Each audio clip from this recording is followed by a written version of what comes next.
No more bad government in Nigeria. Nigeria what? The only media that have been consistent speaking against the bad government and for the purpose for reformers. Nigeria what? Yo!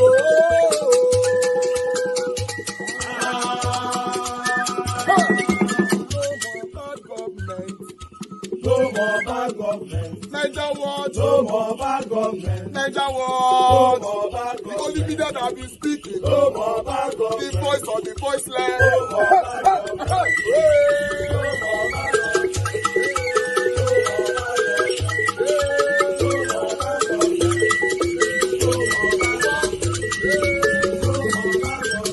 Niger what? No more bad government. For the poor. No more bad government. Niger what? No more bad government. Niger what media? No more bad government. No more bad government. No more bad government. In Nigeria. No more bad government. No more bad government. No more bad government. The only media. No more bad government. The number one media in Nigeria. No more bad government. That have been speaking against government. No more bad government. Niger what? No more bad government.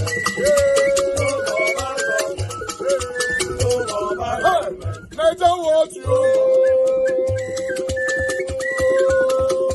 The voice of the voiceless. The voice of the voiceless.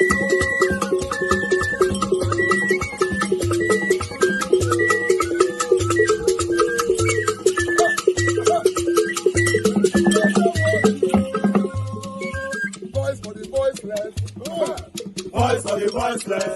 Niger what media? Voice for the voiceless. Niger what media? Voice for the voiceless. The only media that have been speaking against bad government.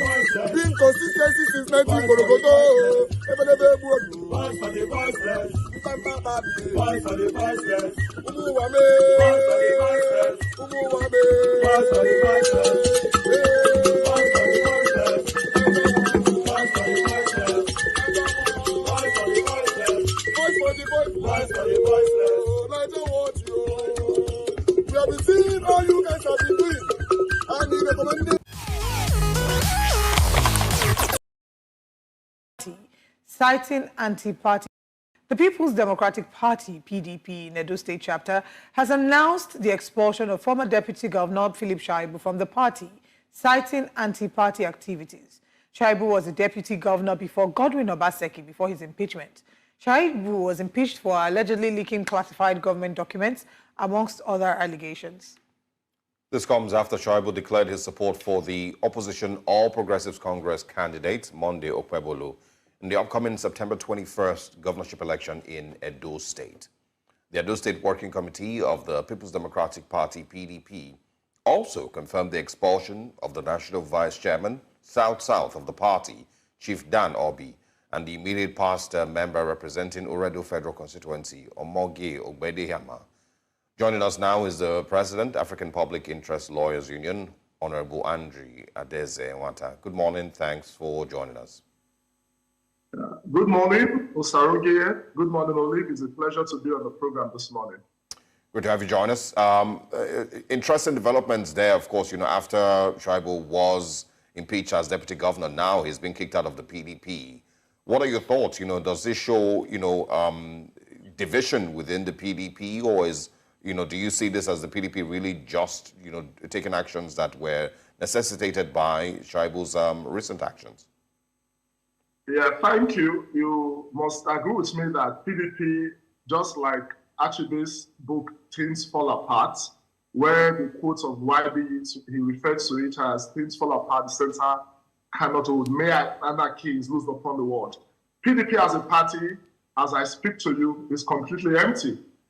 In my local government, for instance, the party structure led by the leader, Musa Adams, the entire ward leadership, this local government leadership moved into APC recently. And I think it is this drove of members going in their thousands into the APC that has become a nightmare of the governor. And I can tell you for free that the big masquerade behind this, I will say, shambolic, expulsion of Chief Dan Orbih, who is the South Vice Chairman. And just to say that on the 19th of June, the Federal High Court had given an order restraining PDP for taking any steps towards either suspending or expelling Chief Danobi, who is their South-South vice chairman. And unfortunately, just as an afterthought, some ragtag members of the State Working Committee of the PDP in Edo State quickly announced his expulsion, not to make it look like a standalone. They mentioned the name of the candidate of the PDP, or the aspirant that contested against Obaseki in 2020, who was at that time a member of the House of Reps, Ogbeide-Ihama, who is a strong force in PDP, and the deputy governor, of course, who naturally, when you look at Shaibu is in court. He's challenging his unconstitutional impeachment. And so they're just trying to weaken them. Permit me to interject. Are you trying to say that the main target of this action by the PDP is Dan Orbih, and that the rest are just to make it look like a normal thing, and that he's the main target? Obviously, Olive, and I will give you the specific facts. This matter has been in court. There has been a plan by Obaseki to make Dan Orbih lose his position as the leader of the party. Because before Obaseki came into the party in 2020, of course, at that time, I was a PDP member, who were the ones that took Obaseki in. And coincidentally, it was June 19, 2020, that Obaseki joined the PDP. 4 years later, on the 19th of June, 2024, the Federal High Court in Benin restrained the party from suspending the person who brought Obaseki into the party. And Obaseki told his lackeys in the party structure to announce the expulsion of Dan Orbih, who gave him a roof over his head when rain was beating him. I mean, that's the story of an ingrate. Hamapi Osaroge referred to emperors, I mean, governors of states, operating as emperors. If you ask me, the number one emperor governor of Nigeria is Governor Obaseki. It was because of him I led the party last year. And as I speak to you, there are 4 litigations challenging the candidacy of Aso Ighodalo. And Shaibu is involved in one of them. And I think if somebody is challenging the candidacy of a person, it means that he has not accepted that person as a candidate of the party. So if they have any contrary view, I think the proper path to is a part of reconciliation, is a part of peace. You are expelling a member of the National Executive Committee of the party. Dan Orbih is a member of the National Executive Committee of the party. If they are not lawless people, Article 57, sub 7 says only the National Executive Committee of the party can discipline its members. So you find that these are just a band of lawless members of the PDP. Chief Dan Orbih is even in court. You want to institute disciplinary actions against a person who is challenging his unlawful impeachment as deputy governor. You didn't even set up a disciplinary committee. They should go and read Article 57 of their constitution. I want you to, Mr. Wanta, talks about the role of the disciplinary committee. That committee was not set up. It was because there was an order of the Federal High Court that morning. That was why in the afternoon they gathered together, about 9 of them, and started announcing people's expulsion. Where is that done? Okay, this method of discipline. Subjecting them to the disciplinary committee of their party. I mean, PDP is gone. And I'll quickly bring to your attention a video that went viral yesterday, which of course is everywhere in the internet, where the governorship candidate of PDP, Aso Ighodalo, said the party has been factionalized, that when he came in, he thought, that there was peace in the party. There were 4 factions. Aso Ighodalo, PDP candidate, identified the legacy faction, the new PDP, the old PDP, and the Obaseki PDP. I mean, I'm using his exact words. Then he said after he came in, there became a new faction, the 5th faction, known as the Philip Shaibu faction. So if a party has 5 factions, can you take that party seriously? So for us in the APC, all right. Hold on, Mr. Wanta. Celebrating. Mr. Wanta, kindly hold on. Mr. Wanta, you... Okay. Thank you. Thank you very much, my people. Good morning, good afternoon, good evening to every one of you. I appreciate you all, my people. Now, God bless you. Now, we're just going to get on with it right now. I'm posting out a link for those of you that want to join us. Thank you very much. Good morning, good afternoon, good evening to you all once again. Today is Friday, 21st June, 2024. Happy weekend to every one of you, my people. I appreciate you all. Thank you very much for all you do. Mother for Mommy Diaspora, good evening to you, Mommy. Thank you very much for everything. Thank you, Madam Amen Bright. Love of God. Thank you very much. God bless you. Thank you very much, George. Efosa Ibenedion. Edo Sky. I can see you, Ise. Clement P.A. Emmanuel Shooks. Now God bless all of you now right there, my people. Thank you for your time with us. Then we have more people right there. Wisdom Lucky. Yeah, Black Panther, I can see you already, sir. Sabovo Conway, CXL, Shizoba, and many others. Now God bless you now. So I'm just going to take on this article quickly because I really want us to get on with it. I have a couple of articles here, about 4, Thank you. Madam Patricia, I can see you already. Thank you very much, man. Good evening to you. Okay, let me quickly take this, guys. Help us to press on the like button, help us to share, press on the $sign. Someone should buy me a coffee. I will appreciate that. Okay, breaking. Debt Management Office says Nigeria incurred 24.33 trillion debt in just 3 months. In Tinubu's administration, just 3 months. In case you don't get them, 24.33 trillion. They don't say billion. So I thought now debt management, I released this one, letting Nigeria know that we can't take this anymore. What did they happen? But still, I'd like us to move on. Many of you criticize our work here. So let's continue to be deceiving ourselves. Insecurity jihadists flooding Nigeria through Benin Republic, reports. It's very, very crazy. This is crazy, insecurity. Nobody's stopping these people from coming into our country. I don't know. For me, I'm not sure where Nigeria they go. It's really, really crazy. Thank you, Mother Rita. I can see you already. God bless you, ma. I'll bring you in shortly. Let me quickly put this on screen. As you can see right there, Tinubu's inflation, Enugu resident grown as bag of rice cost 100,000 naira, Garri 45,000 naira. So more Nigerians are crying right now. It's crazy. Everything is skyrocketing every blessed day. I wonder how people can make 3 square meal in a day. But meanwhile, I'd like to bring this one in. I have another one for you guys here quickly. As you can see, this one right there, just in. Pregnant woman due for delivery kidnapped on way to hospital to deliver a child. It's very sad. Now only in Nigeria, these kind of things, they happen. Pregnant woman. A pregnant woman no only as Mrs. Ogumbomi has been adopted in Abeokuta, the capital of Ogun State. The victim, who was nearing her delivery date, had left her home in Oke, Lantoro, to go to the State General Hospital in Ijare, Abeokuta, but was kidnapped en route. Her husband, Ogumbomi Latif, reported receiving a WhatsApp message informing him of his wife's adoption. Yes, now only Nigeria, things like this, they happen, my people. It's very unfortunate, but that's all we see them. Mr. Jonathan, I can see you already, sir. Thank you very much, my wonderful people. Thank you. Yes, the only super chat I have right now is from Stephanie Ojek. I'm very, very grateful. Your pocket never run dry. Thank you very much. May God bless you. Destiny, I know they see your face, so now your head that they see, and now they see your face. Thank you. You can off your this thing. Thank you. All right. So yes, my people, that is all. Guys, press on the $sign. Encourage our work. I guess most of you like what we are doing here, although we cannot be everyone.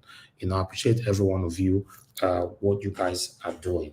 Yes, we have an audio that came in last night for the discussion of yesterday that I'd like to play right now, coming from Mr. Ike. So Mr. Ike left this audio and he authorized me to play it here. Let's listen to this quickly. Yeah, I don't watch that. Since we can send audio message, please see if you can play this one. I hear all the arguments about the treatment of Tinubu in South Africa, especially what Dr. CM said. You see, no nation, I repeat, no nation is respected more than their leaders.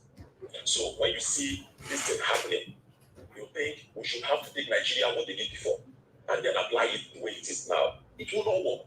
Sincerely speaking, when you see anybody and the person says, I'm from Colombia, what comes into your mind is their former drug leader. They are not having a drug leader now. But because they once appointed a president that is a drug leader and a drug baron, it still haunts them today. That's why there are some things you cannot clean with water or clean with time. So this is a big mistake that is going to haunt us, not just for the time Tinubu is going to be around, but even after he has gone out. So what South Africa did is exactly what our president is causing us and is going to cause us, even going forward. Why did Biden run away from Tinubu when they went for United Nations in New York? There's no way. Forget about what you did before. It doesn't work that way. That's what you did before. And if you must have your respect, it's a continuous thing. It's not something you do 1 year and then you leave it. What people will remember is your worst. Nobody remembers your best. They remember your worst. So when you want to be good and when you want to have respect, you've got to continue to do what is right. Not when you do one day, the other day you do another one. So this is it. Tinubu is going to continue to disrespect us in the international community. So don't blame South Africa. Don't blame South Africa. You remember that of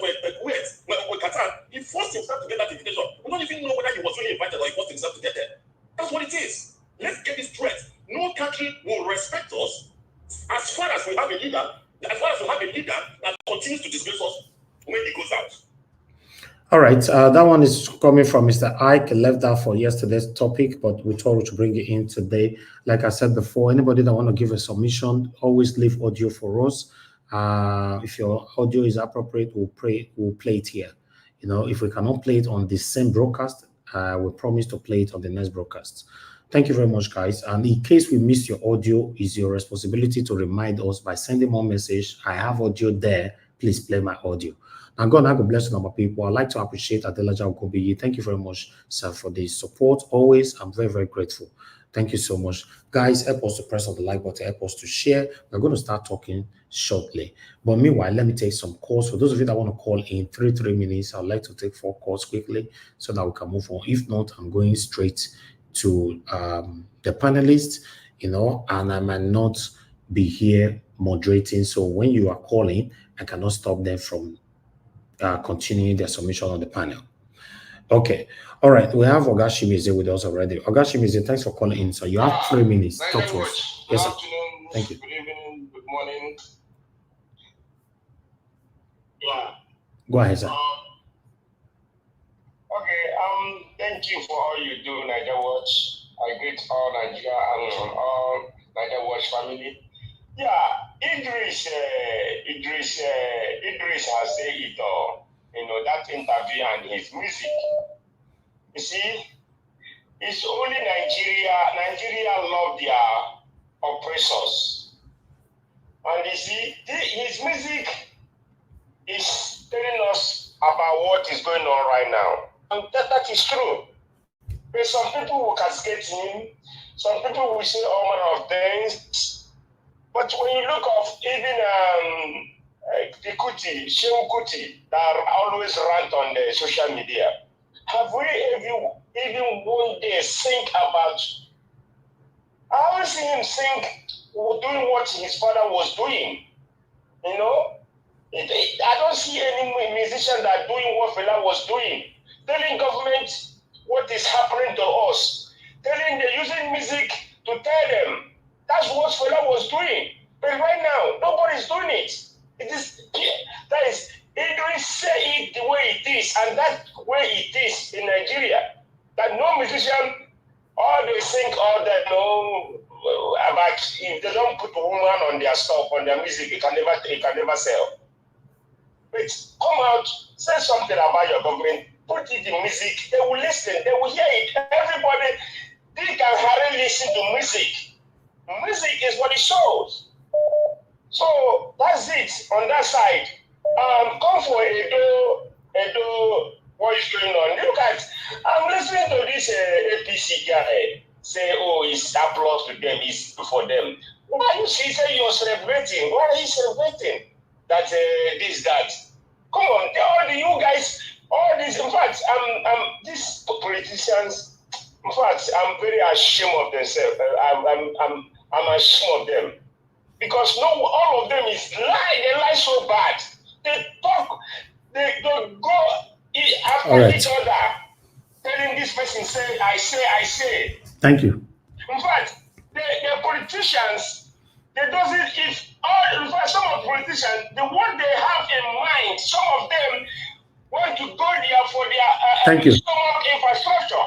So when they get there, if they don't get that thing, they will try to take them or get away from you. Thank you. Because it doesn't give them that opportunity to invest money or to steal. Thank you. Niger Watch. God bless you, sir. Thank you very much. Mr. Innocent, thanks for calling in, sir. Please talk to us. Good evening to you. Yeah. No, Mr. Elvis, good afternoon. Thank you, sir. To you and your family. Yeah, we are fine, sir. Thank you. Yeah, sorry, yesterday I tried to call in, but I couldn't call in. Then I was like, okay, one of the reasons that I wanted to call in yesterday was that of Kenneth Okonkwo. Like I normally say, I said, people on the panel, everybody have opinion, which is okay. But when people are making their opinion, let them not make an opinion like it's a fact. You understand? So for me, what I regard as a fact, let me give you an example of what I regard as a fact. For instance, today's date is a fact. Today's date is a fact. Now, when somebody says somebody have, bribed somebody, or stash money around, or, misappropriate funds, to me, those things are not facts. Now, I will not even bother about, anybody in the panel saying the way they're saying it, that it's a fact, no. Now, again, that of Kenneth Okonkwo, I was listening to people here. There are people that were saying, oh, they believe Okonkwo he has integrity, he has this, he has that. Now, if it is true, which I found out again from someone on social media, that he never decided to join, APC. But yesterday there were people that are saying, yes, it's okay. He has the right to move to wherever he wants to move to. But they are talking about integrity. For me, like you, and the way I see you, the way I listen to you, the way you make your comment, I know you have integrity. And if you have decided on something, even for instance, you said if your father is the one that is going to, cause you not to get, a better Nigeria, you will make him know that, look, I'm disowning you because I want a better Nigeria. You see, people over here, they just come and tell you, but this person, they believe in this person has credibility and all that. If it is true, if you can play back what Okonkwo said when he left APC, and people heard him that, this is a credible person. If he goes back to APC, for me, I would not see him as any credible something, whether what he said before or what he's saying now. So for me, that person, he has made me to not believe him as somebody I can listen to and believe that, yes, when he says sit down here, I will say yes. Okay, thank you. Thank you, sir. My time off. Yes, sir. Mr. Eedris. Let me leave it at that. Okay, thank you. Thank you, sir. God bless you. Thank you. Please, I'm still picking calls, sir. I'm still picking calls. You will respond to that shortly, please. Thank you very much, Nolly. Thank you very much for calling in. Hello. Good evening, Mr. Eedris. Thank you, sir. Please talk to us. Good evening to you. Thank you so much for picking my call. This Nolly.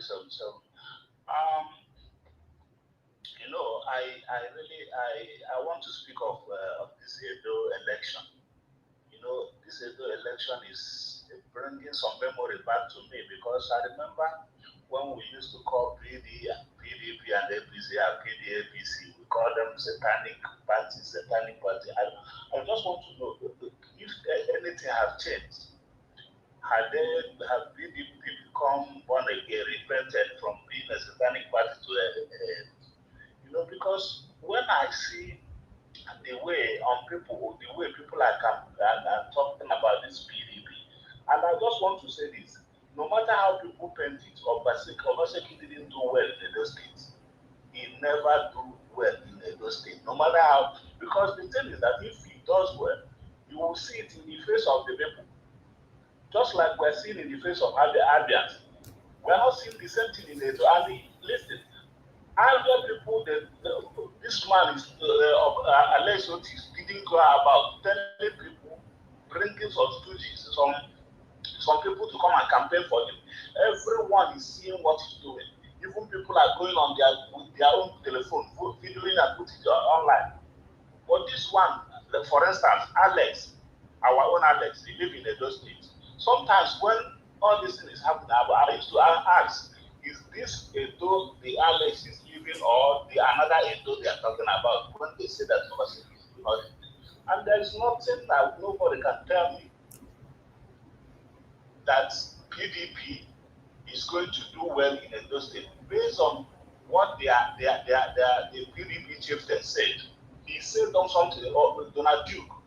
Everybody had it. Okay. He said you can be good, but the fact that Thank you. The PDP will not give you the chance to do something good for the people. Thank you, sir. It's not that ability. Thank you. So that's what I'm asking. Thank you so much, sir. God bless you, sir. Knowledge 77. God bless you, sir. Thank you. Okay, I would like us to move on right now. My people, God bless you now. I have this video, because I don't, when it comes to Nigeria like this, sometimes I ask myself what is happening. Let me put this on screen first for you guys to see the caption before I play the video. This is the caption right here on the screen. You can see, what they are destroying, organic maize farm Guess who they are working for? Now you know. Say no to GMO food and say no to gate poison. Okay, this is the caption. But for you to get what is happening, I would like to play the video. This is crazy and nobody to talk to. I don't understand. Watch this.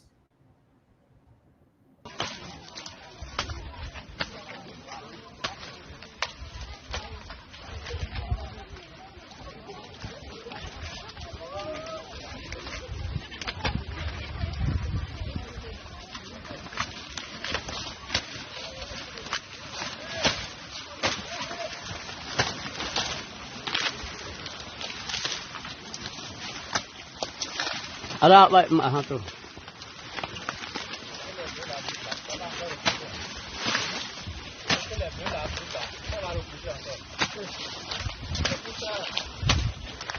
C'est le traitement qu'il faut ici. Et on reste.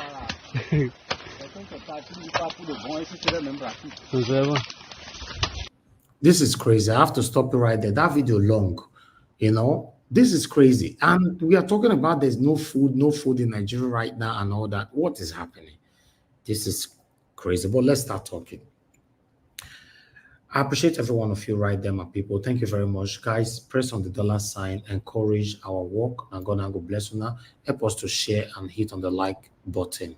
Okay, the first person on the panel is Black Panther, but I'll see because I'm going to assign the platform today to either Madam Patricia or Moderator. Let's see if Madam Patricia is available first. If not, I'll come to Moderator. Madam Patricia, are you there with us, ma? I'm here, Mr. Eedris. Good evening. Thank you, ma'am. I don't know if you're available today. Good evening to you to carry us along. Yeah, I can moderate you because that's one. Thank you, ma'am. Thank you. I think say they eat the black soup where Madam Rita post come. No. I know they eat those kind of black soup from this time. No, the black soup I cook really call it okra pepper. Okay, okra you specialize, but Madam Rita specialize for black soup. Not be the hair. My own not be on the hair, na life. Okay, na life. Hey. Madam Rita, we know they see him. Hey, go see him poster, you know they arrive. Hey? Thank you. Thank you so much. Thank you. All right. Okay, let's come to August CM. I will bring you in shortly, but let me call on Black Panther. After Black Panther, Madam Patricia, I'll take it from there. Thank you very much for those of you that are just coming in right now. Vitus Akwebele, thank you so much. Kingsley Ogiriaki, Evie Jack, and many others. He's also said, Madam Helen, and God bless all of you now. Yes, Black Panther, you have the floor, sir. Hey, thank you, Niger Watch. You know, give me a vision. I'll be consistent with coming in first today. You know, they give up. You know, we talk. We just blow on like a channel television. First now, you know, say because say you our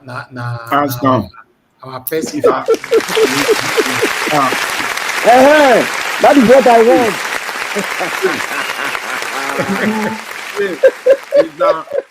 Mr. Eedris, yes, how many times you don't come first now? I won't cause wahala. You don't do one like you don't do hat trick now. Hat trick. That is, I just scored 3 goals now. Hat trick now. Yes, so you know, give I want to thank everybody. Happy weekend to every one of us. I just want to say thank you to Mama in diaspora. I love you, Mama. You see what you have been doing has been affecting me. I've been consistent. It is you, not me. It is you that made me so. Because I am learning from you. That is why we all come here. We learn from each other every day. And it's quite amazing. And I love it. I want to thank you specially for that. And Niger Watch, keep doing it. I told you, we are at your back. When you look at the left, you look at the right, just know we are there for you. I want to thank other people, all our patriots on ground who are still on their way coming. I want to thank you guys. You guys are doing a great job. Despite we might be saying something, that is why we call it a panel. We must not be on the same road. We come from different angles, but all I know is that we are still going to arrive in one pool. But it might not be easy, but we drag there. There's nothing bad in talking while on the table. We should keep on talking. That's how we move ahead. And I want to thank all the commenters. May God bless every one of you. Thank you for a great job done. I want to start by talking on, today is a very quiet day, but it's very hot. I want to talk on Okonkwo briefly. I want to thank the first caller who spoke briefly on Okonkwo. And I want to thank him because I was exactly what he said. I was putting my own thought on that because I never wanted to speak, concluded on Okonkwo because I watched the tape. Lawyers are the true words in a logical form. I watch it and he did not say he want to move to APC. Neither is he changing guard. And we all here, we know that this is a man that have decided to do something, and the reason why he left somewhere and came somewhere else, which he believed in the ideal of that place. But he decided to step aside to watch it because he could not take what is going on in where he moved down to. But that does not mean that he should go back to his vomit. That was the statement I made. And I was reasoning the way the first caller, and that is the way we all should not conclude for him. Or we say, oh, it is his right for him to go back to it. No, we know it is his right, but we should not conclude for him because every voice is powerful. When we speak something and say that because this man has not concluded and we are not concluding for him, it's not fair. So that is why I made that parable. I said, a man that has vomited something, he will never go back to lick his vomit or eat his vomit. That's why I stay, because I'm waiting for him. I'm waiting for him because that is the respect I give to him. And I need to give the respect to everybody, no matter where you belong to. I need to hear you, take what you say, and work on what you say. So that is I conclude in that. I want to go to the PDP. The PDP drive out Philip Shaibu, Dan Orbih, and Ogbeide-Ihama. Hey, Edo State. We are good. I mentioned Pro Max. If you are not careful, we will do the replica of what happened in the federal election will happen in those states. If we don't garnish our resources together and appeal to ourselves, appeal to our conscience, and make a decision as stakeholders of this great state, Edo State, we are going to have a Pro Max. And when the Pro Max come, I am an Edo State person. I will not be jubilating. But what I will do will shock many people. And those people that have garnished and they are still on their end bench in going on the old guards and saying we should look at the man, we should not look at the party. I'll be preaching this. People are taking me for a ride. We should look at the man, we should not look at the party. I will make a raw conclusion on that statement everyone is making on that. And I will make it when the election is over. I will see the effect of that statement we are making. In Nigeria, in Nigeria where we cannot vouch for, where we cannot say 100, we cannot say 50% we vouch for someone. Then we are now looking at him from a far angle, reading his profile on the internet, and now verging for him. And say, oh, he's coming. We should not look at the party. We should look at the personality. I want to remind every one of you, that is the same rhetoric APC, President Tinubu did. And he did it. And what he added it, he ran a race, stole it, and stand on it. We should not, I've also told you that anything that comes from these satanic parties, we should trash it. We should have our own formula up here and use our own formula. Anything from them, we don't know the plan behind those words. Those words are satanic. Nigeria is not a normal state where everything is normalized. You cannot look at the individual because your ideal that you have must be in line with the ideal of your party. You cannot separate your party from you. If you do that, you'll be impeached in Nigeria contest. you'll be impeached. If you go contrary to what the fathers that own the party of that party per se, in quote, if you do contrary, you will be impeached. It has happened in our, we've all seen it now. So when it comes to saying, look at the man, it doesn't work like that in Nigeria. I've always said this thing. We keep on, Nigeria politicians will never change. You know, people have not dug into this statement that I'm making. It's only few people.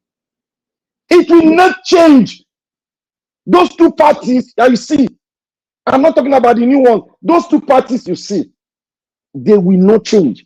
And that is why when Nigeria Watch was playing one video concerning those ambassadors that were speaking, the first two people spoke eloquently well that the Nigerian parliament should set a law that will make it almost impossible for you to move to another party, so that you be in that party, sort things out. People that are moving out of parties, let me tell you all what is happening. Majority of them are moving out because their personal ambition has not been fulfilled. How can you drive your personal ambition over the ambition of a country? You are not looking to serve, but you are driving your own ambition. That is where we got it wrong. That is where the black man got it wrong. Now look at PDP and APC. They are driving out three strong people. And if you are driving out these people, they are pulling out, let me put it averagely, 500,000, or let me make it low, 300,000 people out of your party. Because these guys are loaded with stolen resources. And stolen resources that you did not work for can be used to destroy a state. That is what we don't know. What these three people are doing now, and they will now move to do what? To follow APC. And when these three power comes in there, they will gag it. And when APC will rig, they will close their eyes because they want to fight against their fellow brother in PDP that does not respect them. That is what they will do. They will close their eye and help them to rig, and APC will be installed majestically as the winner. Nothing will go do. If you like, destroy the whole Edo State. That law will stand. Do you have the judiciary? No. Do you have the Federal Court? No. Do you have the Supreme Court? No. Now we are going that way. We have seen it. All of us that are not in that party, now we have to come together and reconcile together and look at the LP, look at other parties and harness our potentials and look at it and have the formidable force. And Dr. Jonathan said one thing. I'm giving you a doctor. Yes, I'm giving you a great economist. Dr. Jonathan said one thing. He said it is not left for the leaders of LP, that the governmental aspirant, to come out and speak so that reconciliation will be perfected and solidified with those that have quarreled among themselves because they were in this party and move out to other new parties. They should reconcile and make it from. And that is right. That is right. We are fighting for the soul of Edo State. These people, APC and PDP, they will take this thing. I have said it. You cannot separate the man from the party, because if his ID contradicts the party, he will be impeached. It has been done before now. It happened to Orbih now. It happened to so many governors in Nigeria. Immediately they were against the party ID, they were impeached. Trouble happened. The state was in chaos. That is the same thing we are not looking into in Edo State. Everybody is shouting Aswen, Aswen. Do you think Aswen will do contrary to what PDP laid down? If he tries to impeach him, when they impeach him, all of us go sit down. Are we not going to be in Edo to suffer it? We'll be there to suffer it. When he came to say, I will continue with what my predecessor did, it is continuing because he's going to be loyal to the idea of PDP. Even if you want to deviate, he will just take it to make a political game and stay on the seat and lay it to campaign. And we always say, oh, he tries small, at least he get 10%. That is all. That is the platform will be until Nigeria ends. That is what will be. We are not ready to define where we are going to. Look at Kenya. I will justify Kenya issue. Look at Kenya. A lady walked onto the police, said, if you put me in jail, I will do it all over, all over, all over. Again, she said it 3 times. A lady That is the power, the force of a woman. The men were there. They were throwing tear gas. They hold the tear gas and they were throwing it back at the police. They are still on the street as I am talking. That is people that want to take their destiny. You cannot move abroad as a president. After coming back, you increase it. What the president of Kenya went to do is to seek for loan. And how is he going to get a loan? They gave him a condition. He went back to his country and do what? Raise taxes. And do you know that this thing has happened to us before? During Babangida time. It has happened to us. During all the military, it happened to us. Each time they want to go and take loan, even now, each time they want to go and take loan, they will bring something that will bite the state. The people that own the sovereignty, they will bring something that will bite us down and make us more impoverished. And that is what is happening because Nigeria has succeeded. They're making Nigeria example to any president from Africa that comes. Look at what Nigeria is doing. Do it. Nothing will happen. But the Kenya people are ready, and Nigeria are ready to do it. That is why I say there are 5 faces. There are faces, and the last faces will undergo. It's when Nigeria start moving from Nigeria to Ghana, immigrating to Ghana. That is when it will demon every one of us that we need to come out in a very strong form and take it. You don't need any formula. There's no postulate that said it must be done this way. You must all come out to take it. Seconds to go, please. I want to say to every one of us, what our guy is saying that those who don't criticize Tinubu, but criticize my son.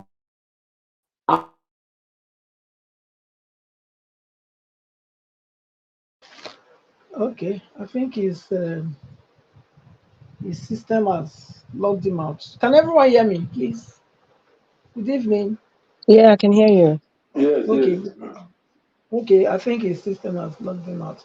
Okay, good evening to all the panelists. Good evening to Mommy Diaspora and of course those on the comment section. They are feeling the effect and giving back to the society. God bless you, madam, and God bless Nigerians, and God bless every patriot that will come out to say the truth. Thank you. Okay, thank you. Good evening to all the comment section people. Please click on the like button, the thumbs up, and also share the link. Share the link so that our voices will go far and near. And click on also the $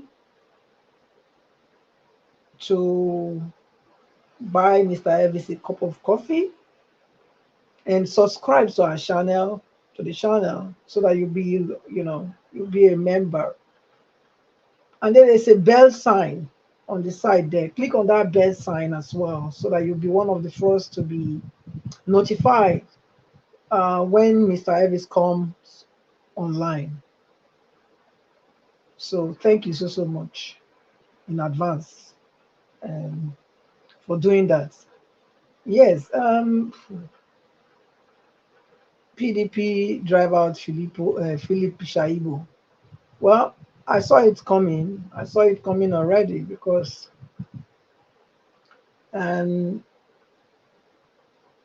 he actually came out to openly support.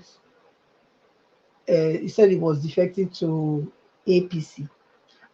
Please, I bet everybody's hearing me. I just want to be sure. No, nobody can hear me. We are hearing you. I'm hearing you. Okay. We are hearing you. Okay, thank you. So he defected to APC already. So they having to drive him out. Well, I don't know, because PDP didn't do the same. They didn't treat the same. What's it called? Wike the same way. So, but maybe his own case was different because he openly supported, said he was supporting this Monday Ogbeide-Ihama now, and it's at the heat of the election season. So maybe that's why they are very bittered and they decide to take these drastic actions. But I believe all of them, they are used to this jumping here, jumping there, because they don't have a vision. And without a vision, the people are destroyed. And that's why you see Nigeria in the quagmire and in the woods that they've been in years, and yet not to find a good shepherd that can take them out. So it's not surprising that this is happening there. Then the Eedris, yes, Eedris is one of the musicians that I kind of respect, because it's not doing his music because of just the money, but it's speaking to the societal problems that Nigerians are facing.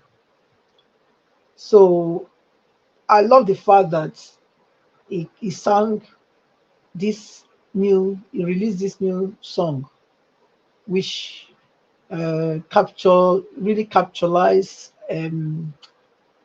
the whole scenario of what is going on in Nigeria. And the GMOs, these are genetically modified organisms, that the GMO seeds that they have decided to bring to Africa, particularly, I would say now Nigeria. If I narrow it down, it's not just Nigeria, it's Africa as a whole. This is what we say, that the leaders in our continent, they are not versatile, they are not knowledgeable, they are not they don't read enough, or they don't expose themselves enough to learn, to information, to key informations. They don't have that time. They are busy running after shadows and passing the written that behind, because I don't know of any child, even in Western Europe or where a developed country, that doesn't know about these GMOs and the damage they are causing today. So for we to be, for the leaders now to be signing all these things into a law for people to use GMO seeds, where are they coming from? Are they just waking up? Do they even exist? Or they are just living? Because I think to exist means you are in tandem with the happening around you. You know what is going on, on a daily basis. The advancements, in every aspect of human lives, whether it be in science, in technology, in agriculture, in arts, in music, everything about humanity. You're supposed to be knowledgeable. You're supposed to equip yourself with the now information, not the past information. And if you're a leader, you are not having such passion to be knowledgeable, you don't take everything as face value. If as a leader, if somebody bring an idea to you, or he comes provide you with a deal or whatever he wants to provide, I think it's you do diligence to go and do your own research to find out what is this all about. You don't just go and be signing, and when they come with a good clothed grammar, deception, full of deception, good clothed grammar, they use it to come and deceive you, and then you buy it, and now you sell it to your people, and then so what is all this?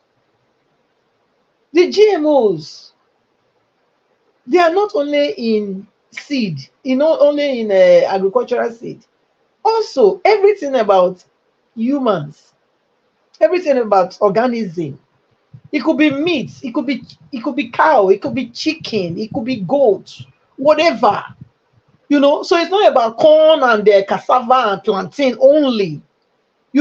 So these are the problems. So we need to, I don't understand why these so-called ruiners, they will not learn, and they will not allow people that are learned, or people that are that are, that are able to, know what is the now information, where the world is going, the direction and things that are happening in the world. They will not let those lead. That's the problem. Because, it's not about how many degrees you have in university. It's not about that. It's about you having to understand the now information, which is what is going on. These people that come out in the name of philanthropies, people that this private partner, whatever partnership, with governmental the governmental bodies, public-private partnership. What does it mean? They need to be able to define what that means. Public-private partnership. What does it mean? But they don't have any idea. Okay, look at Dangote now. They are making Dangote the sole person to give food to Nigerians. They've monopolized it. Dangote is now the lord of everything in Nigeria. So, which means the life of Nigeria are now in Dangote's hand. That's what it means.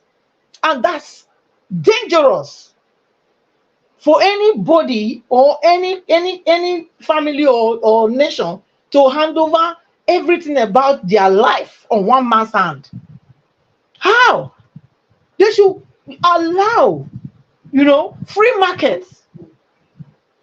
Competition is good. It's not always bad. It's not always negative competition.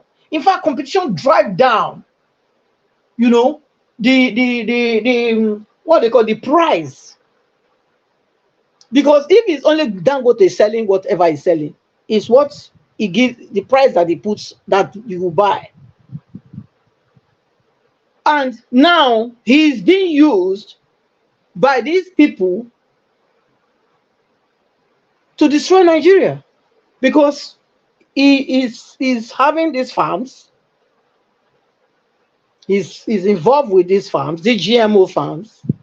So, and who are the people that these farms will affect? Is Nigeria, because they are the one to buy it. Okay, Mr. Eedris also showed another video about the cows that were eating all those GMO corns. Okay, who with that cow? Who will eat that? Where will those GMO corn that those cows are eating? Okay, now they've gone there to destroy the corns. Fine. Okay, but the cows are eating those corns. Which organism will now eat the cow? The cows that were eating those stuff, which organism will now eat those cows? That will determine where that GMO poison, where it will end. It's still on the human body, which is in the body of Nigerians. So I don't know. So we need to. This is why our voices need to go wide and near today. Please, if you are just joining, Madam Patricia, can I ask you a question? Those corn that the cow, the Fulani were cutting, were they GMOs planted corn? Yes, I think I heard Mr. Eedris said that they said they are destroyed because they don't know. He said they wrote it there, but we don't know. Hold on. Let me come in. Hold on. Those corns are organic. They are not the GMO. But the problem is, after the cow have destroyed it, they will only replace it with the GMOs. That one bad thing about the GMO is you can't plant any other thing on it. Each time you plant GMO seed in any ground, that will be it. You can't plant the organic one again on it. It will not grow again.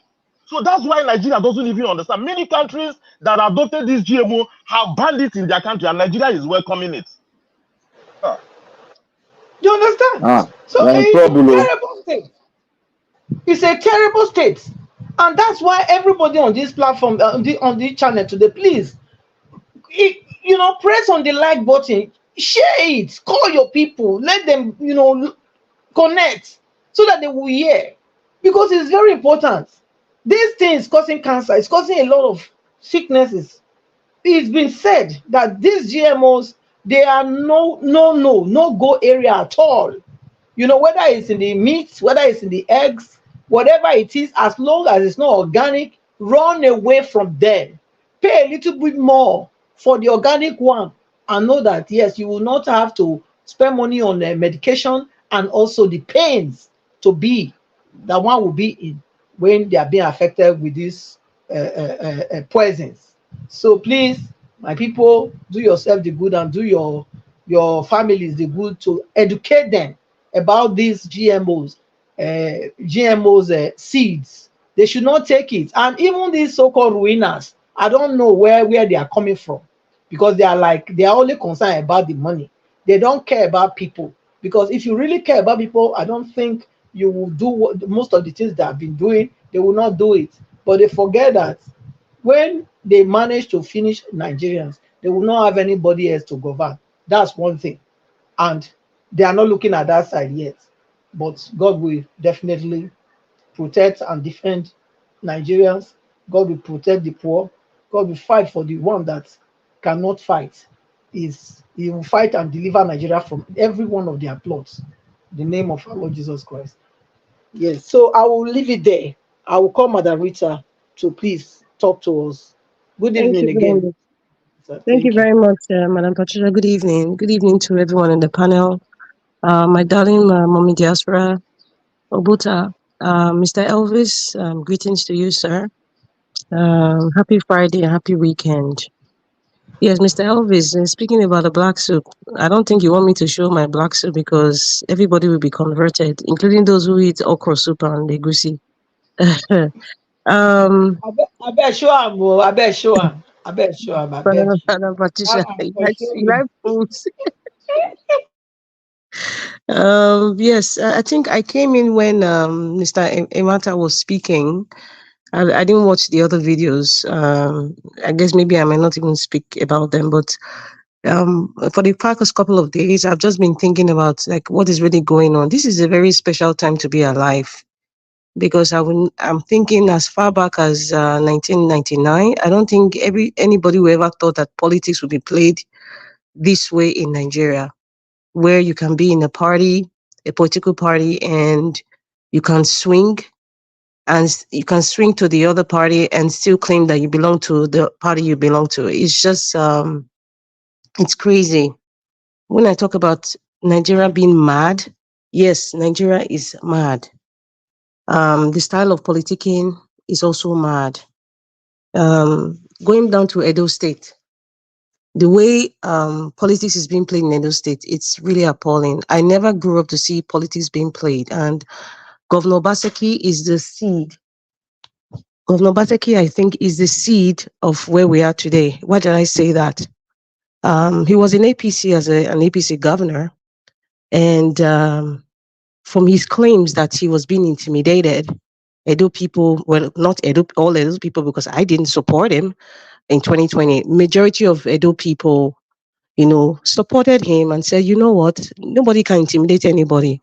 He's not allowed in Edo State. And they supported him, and he knew very well, I knew he was disguising. Like, hey, I'm just an orphan. Nobody loves me. This is what these big goons are doing. I'm just like a chihuahua in the midst of bulldogs. And everybody, when there was an uprising, and they supported him. Going forward, now time has come this is 2024, for an election, gubernatorial election. What has he done? Out of desperation, what has he done? He has messed up the political cycle that I have never ever seen in Edo State. Never. And it's sad. It's not a thing of pleasure to be happy. They say, oh yeah, this is going on. It's not. It's not. And this is not World War III. It's not. So that's why I feel very sad. That is this what we have come to? Now you infiltrate people into the Labour Party just to mess up that party and just to work on the minds of many gullible Edo people, which has worked. But someone like me, I'm here to tell you the truth so that that psyche of deceit will be removed by the special grace of God. It's not by my power. But I kid you not, That psyche that he used in 2020 is what he's playing now, but now is different because he has seen he wants to capitalize. I mean, he has a penchant for doing that anyway, capitalizing on other people's successes. He has capitalized on the success of the Labour Party by virtue of Peter Orbih. And he has not decided because he knows that he didn't do well in Edo State. He knows that there's a lot of factions in the PDP. He knows that, okay, something is coming with his former deputy and obviously the Dan Orbih faction. So he said, okay, where will I pitch my tent so that I can confuse the people and divide the votes of the Labour Party? And that's why Mr. Emata confidently said he wanted to put his people in Labour Party. But however, everybody listen very well. The fact that Governor Obaseki was infiltrating people to go under the Labour Party to for the elections, it doesn't mean that Governor Obaseki had the leadership of the Labour Party. Let us get it straight. What would happen there is money would exchange hands. This is not allegedly, that's how politics is. At least in Nigeria, I know. Money would exchange hands and he will sponsor these people, say, go into that party, let us see if I can galvanize some votes from there, because I know that in 2024, I know that I'm not in the good eyes of majority of Edo people. So let me see if I can garner some votes then. So now you see what's playing out now. You see billboards and social media rats all over saying obedience for the PDP candidate, anointed candidate of Governor Obaseki. You see the psyche? He's very good at that. You know, people who are very manipulative, if you do not understand it, perhaps you just pray that someone like me will try to make you understand. What is the bottom line? It does not give a rat behind about you guys. He's trying to save himself. So he has to put somebody there by any means, in uppercase letter, any means, even if I remove the deputy governor, I remove who I need to remove from any position and put my person, even if it means infiltrating any other party that is willing to sell out, or infiltrating my boys and girls into every single party just to garner votes. That's just his aim. It's just not that he cares about the economic policies or the economic development of Edo State. Yes, I'm saying it confidently. He doesn't care. And that is the main point. And that is, Governor Obaseki knows he cannot control Olumide Akpata. He knows very well. And there's something some people were saying earlier on, although they've stopped saying it, like, oh, he's related to Olumide Akpata. Thank God for Mr. Olumide Akpata. He came here and explained the relationship. And also, if you listen to Shaibu's comments, I think a few days ago, when he talked about the two candidates, when he talked about this, he talked about the APC candidate and he talked about the Labour candidate. Shaibu, who is an inner caucus, if even Mr. Emata, if Governor Obaseki has some ties politically with Olumide Akpata, Mr. Andrew Emata will have said it. Shaibu will have said it. And but the fact that Shaibu will mention these two candidates, it tells you already that Governor Obaseki has no influence in Olumide Akpata. That has squashed anybody coming here to say that or reason that or trying to put it out there to the gullible people who can't really think in depth. It is very sad that politics is this is what they call dirty politics.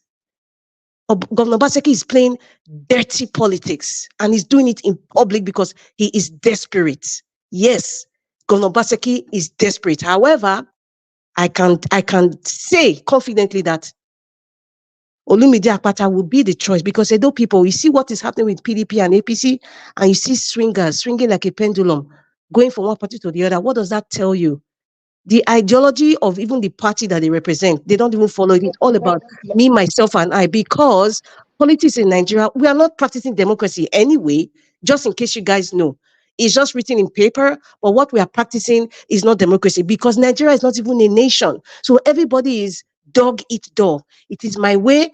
I will get to the top. When I get to the top, I have these powers by the useless constitution. I will do what I will do and nobody will say anything or do anything. And that's what's been happening over the years. So right now, I'm telling Edo people, please don't vote for APC and PDP. Please. They are using you guys to play a game. Try Labour Party, try something new. Disgrace these two parties. That listen, you guys cannot be playing, using us to play what they call pania, up and down. Don't allow it. Don't allow it. Thank you very much, Madam Patricia. God bless Edo State. Amen. But Madam Rita, I want to disagree with you saying that Olumide Akpata was neutral to this whole thing from Obaseki. I believe. Those were not my words. Those were not my words. I didn't say he was neutral.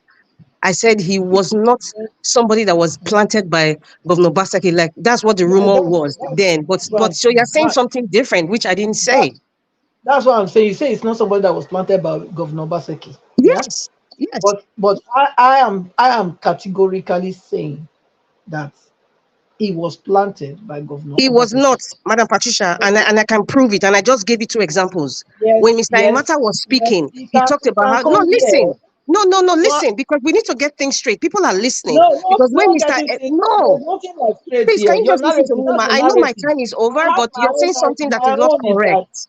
Madam Patricia, you are saying something that is incorrect, and I'm here to correct that. Planted people already, 20 people. But he didn't plant. No, listen. Madam Patricia, you cannot land because what you're about to say it's not correct.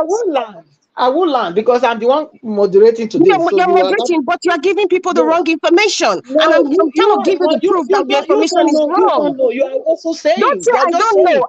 Listen, you have just gotten information from 2 key members, people that were in the cabinet. I'm saying allegedly. Oh my goodness. Not even allegedly because it's not even true. No, Madam Patricia, can you give me 10 seconds, please? I will allege, please. No, don't come Madam in. Patricia, 10 seconds. Madam Patricia, it is unfair to allege. You're moderating now. Madam Patricia, it's wrong to allege something that is not true. You cannot just come here and say things as though you are sure of it. So you say you allege. Don't say he's not affiliated. For now, I can confidently say that because 2 key persons in that were working with Obaseki. We know that they all lie. We know they all lie. They lie. Okay, however you say they lie, but I'm going by what they said. So we are not stupid here. We all understand this game. Madam Patricia, let us talk now. That's the conclusion. You know, Black Panther, please don't make the place rowdy. Yeah. No, you are making the place. Why you say I'm making the place rowdy when you are doing making the place rowdy, Black Panther? You are the one. Let people talk now. They want to talk. Madam Patricia, don't make it rowdy, please. Madam Patricia, it's between all of us. Respect the rules. You are not invited in this. I'm not talking to you. I'm talking to not invited in this. Madam Rita, and she's here to respond. She can speak. Invited in this. You are not invited. You are not invited. If you have a word to say, you wait. Don't make it Mr. Najawash, please, I want to say one thing. Let me say it. I need to say it. Najawash, I want to talk for 10 seconds and I want to talk to you. Because you can't talk to me let me say this word. I'm not talking to you. I'm talking to the owner of this channel. Mr. Najawash. Wait, when he comes, he will come. We will come. It will 10 seconds. I need to say it now. You don't need to say it now. I need to say it now. I want to address Naija Watch. You can't address Naija Watch now because why? I'm trying to take words from me. I'm not fighting with you. I'm not finished what I was trying to tell Madam Rita. I'm not finished, so you cannot take the floor. What you are trying to tell Madam Rita, finish it. Finish it. What you are trying to say, and I'll say my own. Finish with it. So what I'm trying to say is that you cannot just say that because you get from she got from 2 sources. That Olumide is not connected, it's not being planted into Labour Party by Obaseki. You cannot be that sure that is the truth. Because Obaseki, as we now know, he funded 20 people. No wonder the Labour Party people in the House of Reps and House of Representatives of the Senate, they are not performing. And now we know the reason why they are not performing. Because why? They were sponsored. And now we have this person that came through the window into the Labour Party, and you were telling me I should be quiet. That somebody said it's not being sponsored, but they are from the same local government. Is that not raising is that not something for we to raise an eyebrow? Is that not something for we to raise an eyebrow? So please, let's be honest to ourselves. We should be honest to ourselves in a way that No, let me finish. I'm next for you to talk. I will talk after this speech. These things raise an eyebrow, and we must question it. No. I want to address Mr. Naija Watch. You're not the next person. You're not the next person. I want to address Mr. Naija Watch. Yes, it's not your turn. You cannot address anybody. Madam Patricia, So, You cannot stamp on people's rights. Mr. Jonathan, Let please me address 10 seconds. 10 seconds. You are not getting that 10 Mr. seconds for now. Jonathan You are not will getting get it me. now. You wait. You wait. Black Panther, Mr. Jonathan, please come through for us. Thank you. Okay, thank you. Thank you very much. Yeah, I think this one will be sorted out. This is a non-issue. See, I greet everyone today. Mr. Elvis, I greet you once again. Thank you for the good work you are doing. God bless you. I greet all my fellow panelists. I greet you all and those on the comment section. I greet everyone. Thank you and welcome. I just want to start on this GMO, genetically modified organism. It's a serious problem. It's a serious one. Nigeria is facing an existential threat as we speak with this food crisis, and the government continue to pay lip service to it. This is a serious problem. To now add salt to injury, we have politicians that are not knowledgeable. I will agree to that. I believe it was Madam Patricia who alluded to that earlier. We have politicians in Nigeria. They are not knowledgeable. Somebody said earlier, one of the callers, or the first or the second guy, talked about facts, and I wanted to make a comment there. Let me quickly say this on that one. When we talk about facts is not constant. It is truth that is constant. Facts can change. So when somebody comes here and says this is a fact, and I will give an example. Today, I will not give example of yesterday or today, just few moments ago. The anchor here, Mr. Elvis, presented the depth of Nigeria. And if I now say, because of that development, I can say that it is a fact that Nigeria is in economic crisis. I can say to a fact that the Nigerian government are crooked. I can say to a fact, it is a fact, because you cannot tell me that the government from January 2024 to date have borrowed close to $10 billion. Where is $10 billion in Nigeria today? Can you point to it? Where is $10 billion in the Nigerian economy today? Where is $10 billion in Nigerian businesses today? So if I now say that the government is wasteful, if I say that the government is corrupt, it's a fact. Based on information that are publicly readily available, it's a fact. It can change tomorrow. So fact is not constant. Truth is constant. So when we say yes, something to a fact, we're saying it based on development, based on the things that are there. So nobody is just coming here, at least I can speak for myself, I don't just come here just to say things that are not facts. I say it based on the happenings, the events, the numbers that are available. So I'll go back. That is why I quickly say that, because when I now say, I'm saying it to a fact that Nigerian politicians are not knowledgeable enough. Most of them, if not all of them, they are not knowledgeable enough. They don't read. It's a fact. If they are knowledgeable enough and they read, there is no way on earth they will even entertain a bill on the floor of Nigerian legislature for genetically modified organism. It's not going to happen. They are not knowledgeable enough. Because if they are knowledgeable enough, they will know that this can't happen in Nigeria. And it's not a crime if you are not knowledgeable enough. It's not crime if you don't read. However, you can employ the services of knowledgeable people. Researchers, assistants, that's what lawmakers, that's what they do. They will employ people, but they claim to employ these people, but the people they are employing are even worse off because it is based on tribal sentiment. They have assistants. They will say they have assistant people that cannot read, people that have no knowledge. Lawmakers go to the extent of even employing consultants on a specific subject matter to research it for them. There is no way somebody can tell me that the Nigerian legislatures are knowledgeable. In 2024, 21st century, want to put Nigeria into GMO products that the National Institute of Health in the United States of America have stated in their last report on genetically modified food that the consumption of this genetically engineered food causes diseases. They said it causes diseases that are not which are immune to antibiotics. Specifically, yes, I'm quoting them. That's what they said. They are immune to antibiotics. And they went further. They said that not much is known about GMOs. Therefore, the FDA United States have stopped approval for GMO.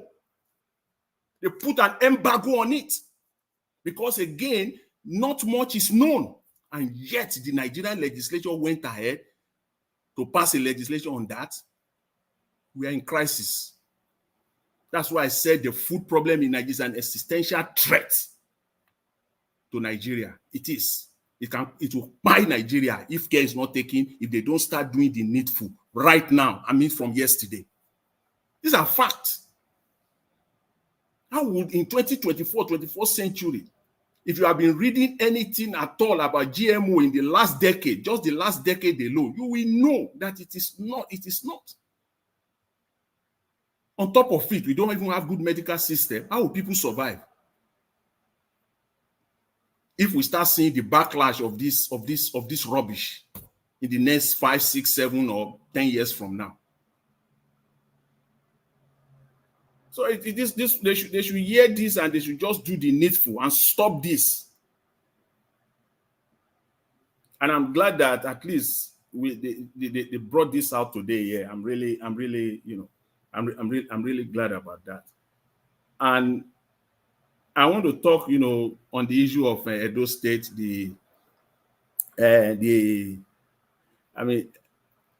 Philip Shaibu expelled from PDP. See, there is no order in Nigeria. There's no order. There's no standard, especially within the Nigerian political parties. There is no standard. And if you narrow it down, within PDP and APC, those people don't have standard. They don't have order at all. It is what is convenient for them at the moment that they will do, and they will politicize it, and they will use power, they will use money to shovel it down the throat of people, and they will want to make it as the order of the day. It is not. We all know the history of Wike. He's a member of PDP. Today, they have no guts. They dare not. 30 seconds left. They dare not fire Wike. He's there in that party. If you call what Shaibu is doing or has done in Edo State as anti-party, then perhaps what Wike has done or is currently doing is anti-party 3.0. So that's why I said there is no standard at all whatsoever in Nigeria. So thank you very much. I'll leave it at that for now. If I have time in the next segment, I'll talk about the debt profile of Nigeria. Thank you very much. I really appreciate it. Thanks to everyone. Please, Madam Yes. Patricia, I don't know who is next, but if they could allow me, I needed to attend to something. Let me give my own submission. I don't know. Please, I plead. Okay. Let me talk. Let me ask Mr. Abdul Malik. Okay, Mr. Abdul Malik. Yes, please, allow you to talk. Allow him. Okay. Thank you so much. Thank you. Okay. Thank you. Okay. Actually, Good evening, Mr. Dr. CM. Yes, speak to us. yeah. Thank you. Okay. Yeah. Thank you very much, everybody. Please, I greet you all. Those listening and those on the panel, all protocols, please duly observe. Actually, yes, I'm really happy apart from, I know Edo election is a recurring decimal. We discuss it every day. I mean, we still have the whole of July, August. So any day I fail to comment on it, just know that there are more. There are still up to 60 days left. So, but for this GM crop, what they show they are destroying. You see, the problem with Nigeria is that, like Jonathan said, let me just reinforce what he said. Illiterates are in charge of Nigeria. It's as simple as that, from beginning to the end. You see, you do not need to know everything. As a legislator, it's not every you can't know, can't have even the field you say you study that maybe first degree, you don't know much. Not to talk of knowing. Knowledge is like the way you look at the sky. But what the good thing about something, the good thing about it all is that as a legislature, if this is what you want to debate, you don't have anything about it. All you need to do is the Senate leadership or whatever will just at the tap of a button, or maybe whatever it is, tell the secretary or whoever, please get us the number to the National University Commission that controls all the universities in Nigeria, all the research centers. You tell the person, say, we need to see the director. Come say, can you give us Nigerian professor, because they have their index or indices. Give us the people that are active, that know something from this, because it's called biotechnology. That's what we are discussing here. They will tell you, oh, if you go to ABU or Uniben or Uniport or Futa Akure or Futo Were or Imina or Lagos or Ibadan, these are the names. You summon those professors. They will come to the house because it's a duty you are doing for your country. You want to know. You tell them, let them tell you the negative effect, not the good side though. But if they tell you there's nothing, no negative, then you know that everything is good. But you tell them what is the negative. And let me tell people, have you what it means? The negative is much outweighs the positive. The positive is just that maybe you have food in abundance to fill your stomach. But in terms of a genetic modification that comes with it, you can imagine a disease that is resistant to microorganisms. You can't cure them. Nobody knows. And they're experimenting it on us because of science. There's a limit to which you could go. You see, because science has a limit, they wanted to manufacture human blood. After manufacturing it, it was given only one blood group, which is wrong. All of us here, 10 or 9 of us, we may have different blood groups. Some, you cannot have the same. But the one they synthesized and everything, the gene, it didn't work. So there's a limit to science to that extent. So what they are trying to do is a very dangerous science they are trying to bring to Nigeria. And Nigeria should, in a simple language, reject it. The branch of biotechnology that it concerns is called gene cloning. You know, when you clone gene, what you are trying to do is you want to take an advantage of what you want to remove the disadvantage. That disadvantage has effect you want to remove. So if you want to clone one type of thing, it would have been better. Why America led the war that they should not clone human being was, for every Bill Gates, every genus you clone, if at all Bill Gates is a genus, and let me just put it like that. For every genus you clone, somebody will go and clone Saddam Hussein or Hitler, and it will still going to disturb the world again. So that's why they stopped. When in agriculture, which is where we're talking, this book, I did a course on biotechnology as part of my postgraduate studies. It's called, if you look at it here, it said gene cloning in agriculture. I don't know whether it's coming out well. It's not, but it's saying gene cloning in agriculture. No. That's what they're doing. Gene cloning in agriculture. So chapter 40 is very bad. Because what we are trying to do is that if you buy a tomato, fresh tomato, say from anywhere market in Nigeria, you keep it. If you fail to use it after a while, you see it getting rotten and smelling. That is natural. But the cloned one will be there for the next 6 months. It's still as red as blood. If you touch it, still strong. It can never go soft. That is not good. That is the meaning of cloning, because when they are trying to do it, manipulate it genetically, The gene, there's gene in plant, there's gene in animals too, like man, like human being. So what they are trying to do is that they make the tomato that it can never rotten, such that even if you have your tomato 6 months, it's still on the table, nothing will happen. Banana, the same, everything. Apple, orange. If they try it, that is the end. That is the Oh, end. That sorry, and Mr. Dr. CM, and yeah. also the bugs are running away from them That is the thing. Now it cannot go rotten. Yes, because the bugs know What that if they eat it, they will die. what what makes a tomato rotten? Is it not bacteria and then this thing that will be going to? Okay, you can imagine banana.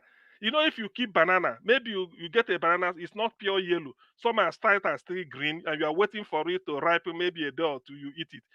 Then when it goes yellow, the skin, which is now fresh banana, you want to eat it. After a while, if you fail to eat it, you start to turn brown and then go soft, and then the odor will make you to say, "Let me throw away this banana." But this one will remain like that 24 for the next how many months because it's like that. So they've sort of manipulated it and then planted it in the soil. So there are a lot of things that you don't know. So when it now goes into the system, into your body, it's going to cause havoc.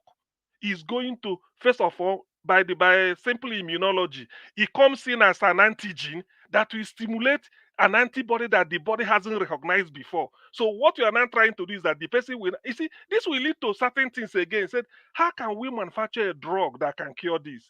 You can't, because it's not natural. You cannot, because that will not be it. He said, this person is suffering from this. All the drugs we have used, we haven't known. So let us see if we can manufacture drug to cure it. Before talking of vaccine, just like Corona came, there has never been Corona before, like they said. So the world, we are frantic looking for pharmaceuticals who can give us a vaccine against it, so that you can vaccinate people to protect, to give them immunity or protection. So this genetically modified, this is what a specialist in biotechnology. There are courses the Nigeria do it. So I've seen universities in Nigeria, Department of Microbiology and Biotechnology. This is where you call them. They will tell you what I'm explaining here. I'm just cutting it short. If you see the way this is, because they will do it in the lab, manufacture it in the lab, and then clone it, do everything, modify the gene. That's what they call genetically modified. So you modify something. It's like your car, or the door to your house. You want to modify it, say, let me shorten it or expand it. You are not doing it originally, that's to deform it from what it used to be. So this is the type of thing they're doing. And when you are doing this, your only ambition is to achieve one thing. Say if it is tomato, I don't want this tomato to rotten. I want tomato to be pure red. Down. Since tomato cannot rot, it cannot be damaged because of not being stored very well. Have you thought about the effect of that thing? Because nature has made it that if you did not eat it, it gets rotten. If you eat it rotten, then you see the effect. You might even be running stomach, or you say that this, something like that. But in this case, all they want is to package it. And this, let me tell you, this is an experiment. They transfer it to Africa. When you start developing what type of illness, they will not check. Say, since it cannot be this thing, somebody told me it's just population control. I don't know. But let me just leave it here. Somebody say it could be a long-term population control, No, natural it is, it selection. is, it is, Eh-heh, it is. eh-heh. Mm. So you see, that is why this is very, very important. I agree with Jonathan.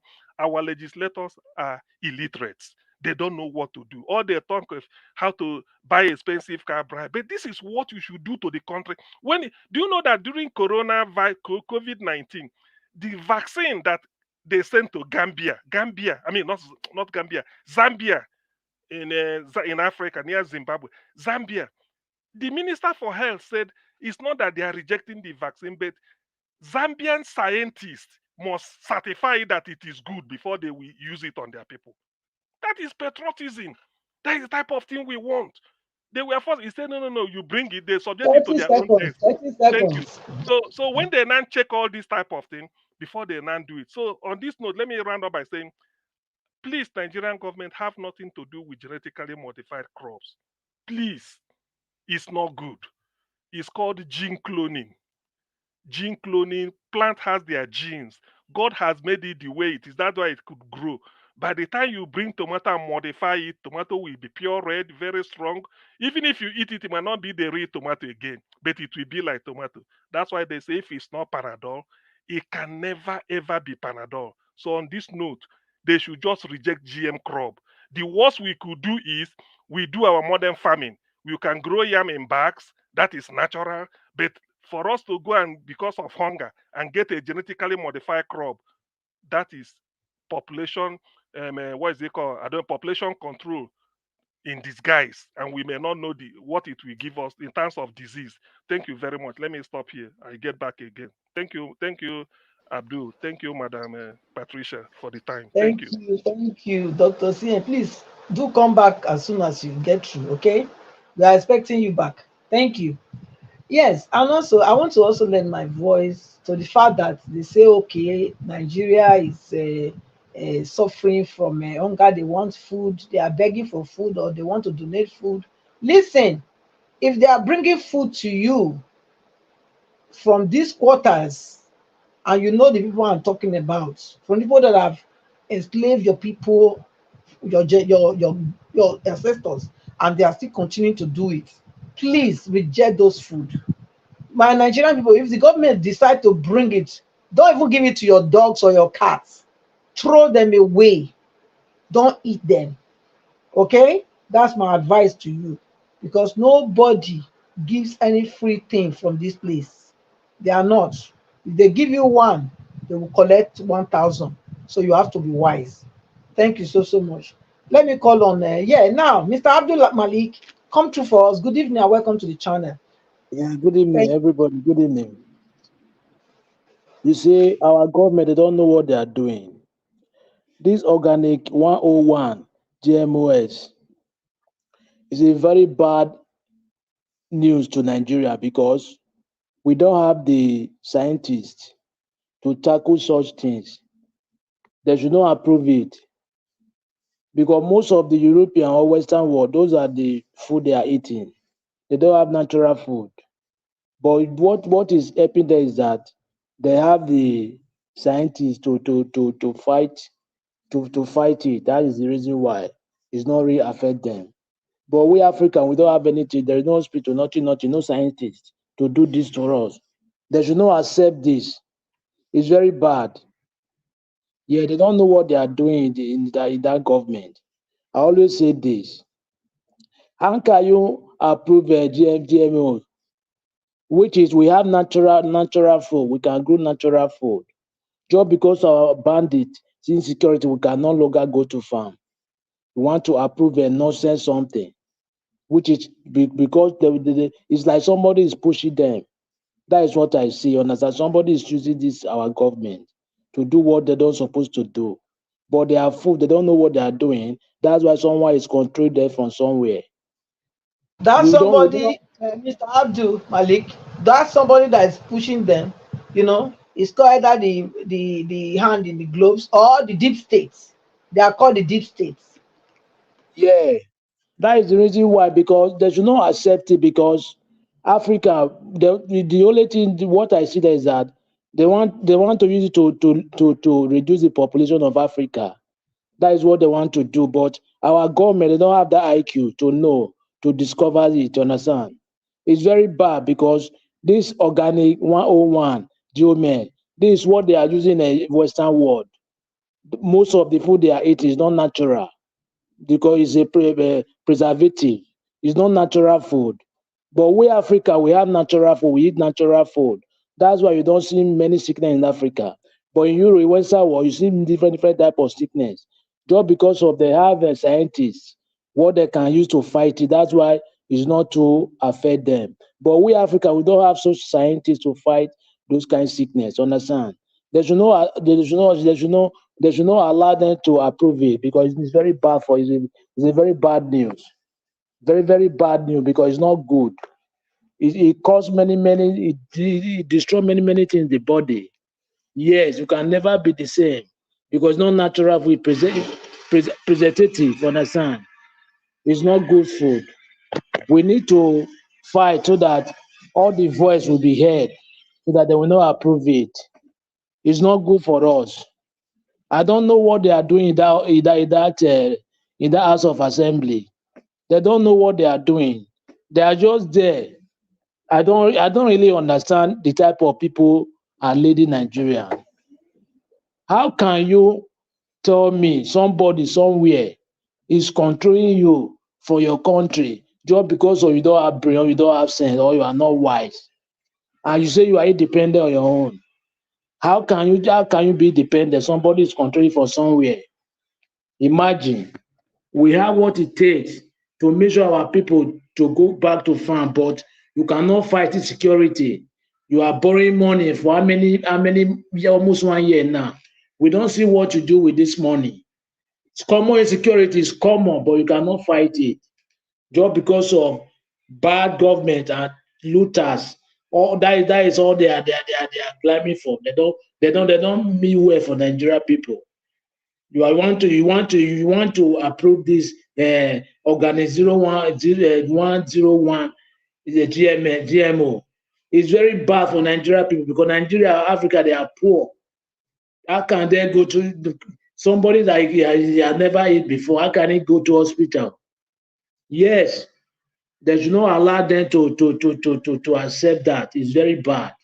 It's bad news. It's not good. That is what you are seeing in Europe, in Western Europe. You see food, they're preservative. But you will see, but you buy banana, you can put banana like how many weeks, the banana will still remain as banana because it's not natural. Even tomato, the same thing. But we Africa, we don't accept that because we have natural land, which is a fertile land that we can farm, give us natural food. Just because our government now they want to accept this. How? You see what I used to say this. We have talked everything on air. The people on ground, they need to finish everything. That is what we need now. Because without the practical, it can never be done. We have do our theory, understand? We are still doing our theory, but we must do the practical work, which is on ground work. They need to finish everything so that everything will be all right. Without that, nothing will be changed in that country. It will remain same.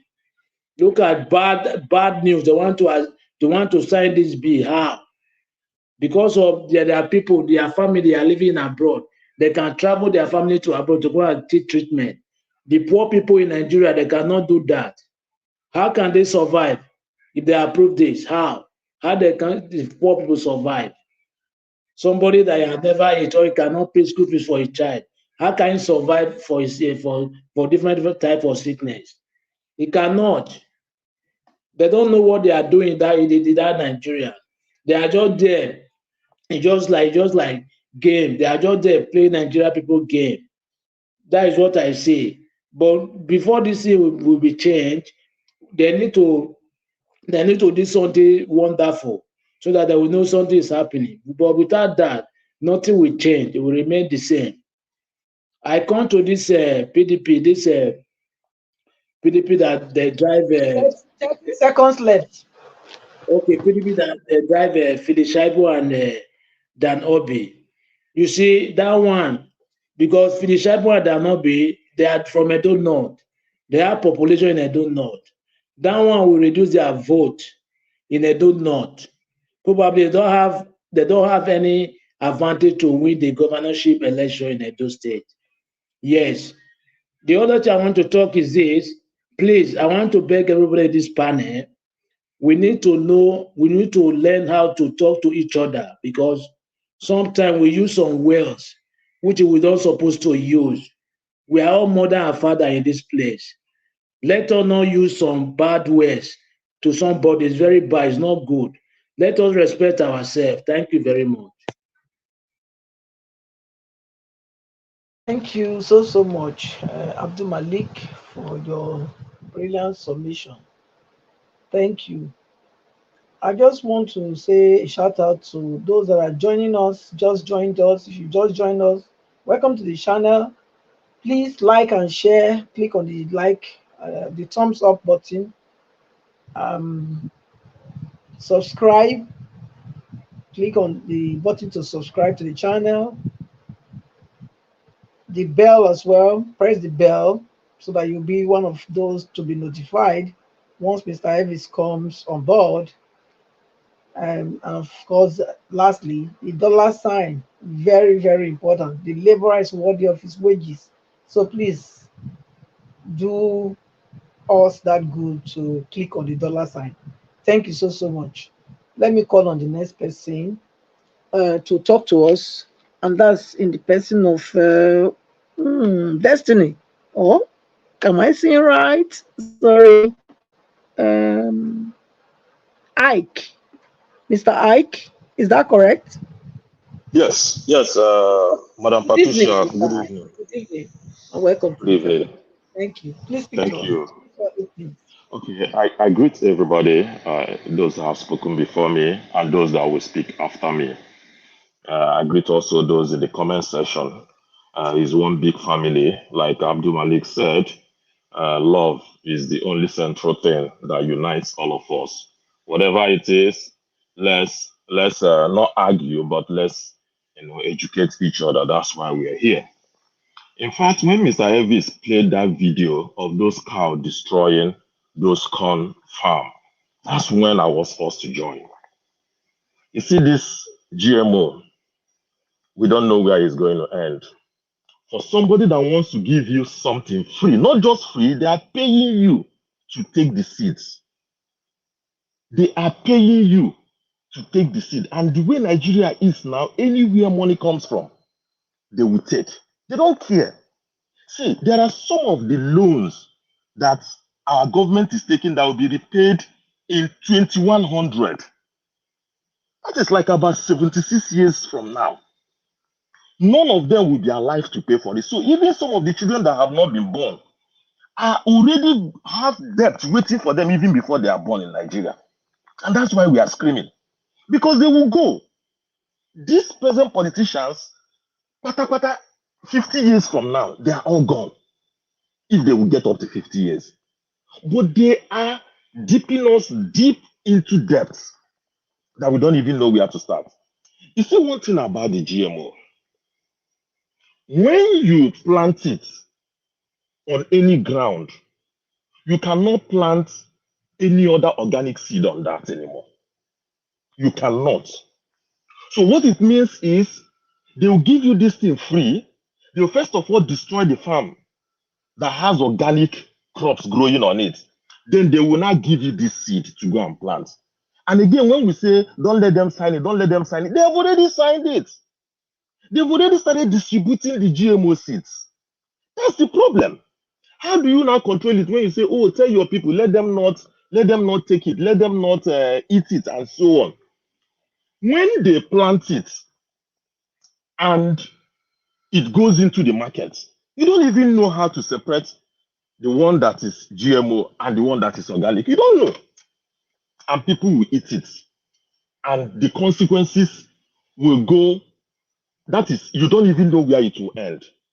It can affect your genes. Mr. Ike, thank you. Yes. Please, if you just 10 seconds, if you permit me. Go ahead. Thank you. Thank you. It's what you are saying now is the exact reason that the FDA gave for stopping GMO approval in the United States, that manufacturers don't even label that it is GMO. So it is even difficult for you to know in the market. They will not label it. So people will buy it without knowing. That is in the United States. Oh, how much more in Nigeria? Thank you. So thank you, my brother. So that's the big problem now.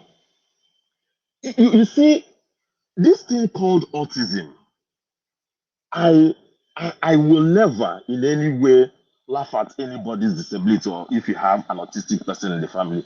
But let's think back in Nigeria. We don't have such cases so much. We don't. Our immunity is naturally developed that we can fight off, our body can fight off so many things. You saw when COVID happened, and you saw how the cases in Africa, how it was so little. It's not because we have good hospitals, but because we have some natural immunity that could fight some of these things. But now, just because Nigeria have made it so difficult for us to grow the natural food, now they will introduce something that does not even need fertilizers. These things are developed in the lab. There are some of them that when you bring like an orange, you won't see any seed inside. You will see a watermelon, there is no seed inside. They'll call it seedless, and people are happy about it. You see grapes, no seed. They are just like that for you to eat. And people will eat it and be happy. If you harvest a GMO crop, the only way you can grow another thing on that land is another GMO crop. So whatever amount they put it, you will be forced to buy. This first set now they are giving us is free. They are even paying us money to adopt it. By the time we fill our grounds with GMO seeds, that's it for us. We can't plant any other organic seed on that ground again. So you will now go to them. There are some countries like Brazil. Brazil tried it and saw this thing and banned it. And in fact, they even gave penalty to those that brought it in to pay them for the damages that has caused. So many European countries have banned it. But in our own, if anything goes, provided money will come.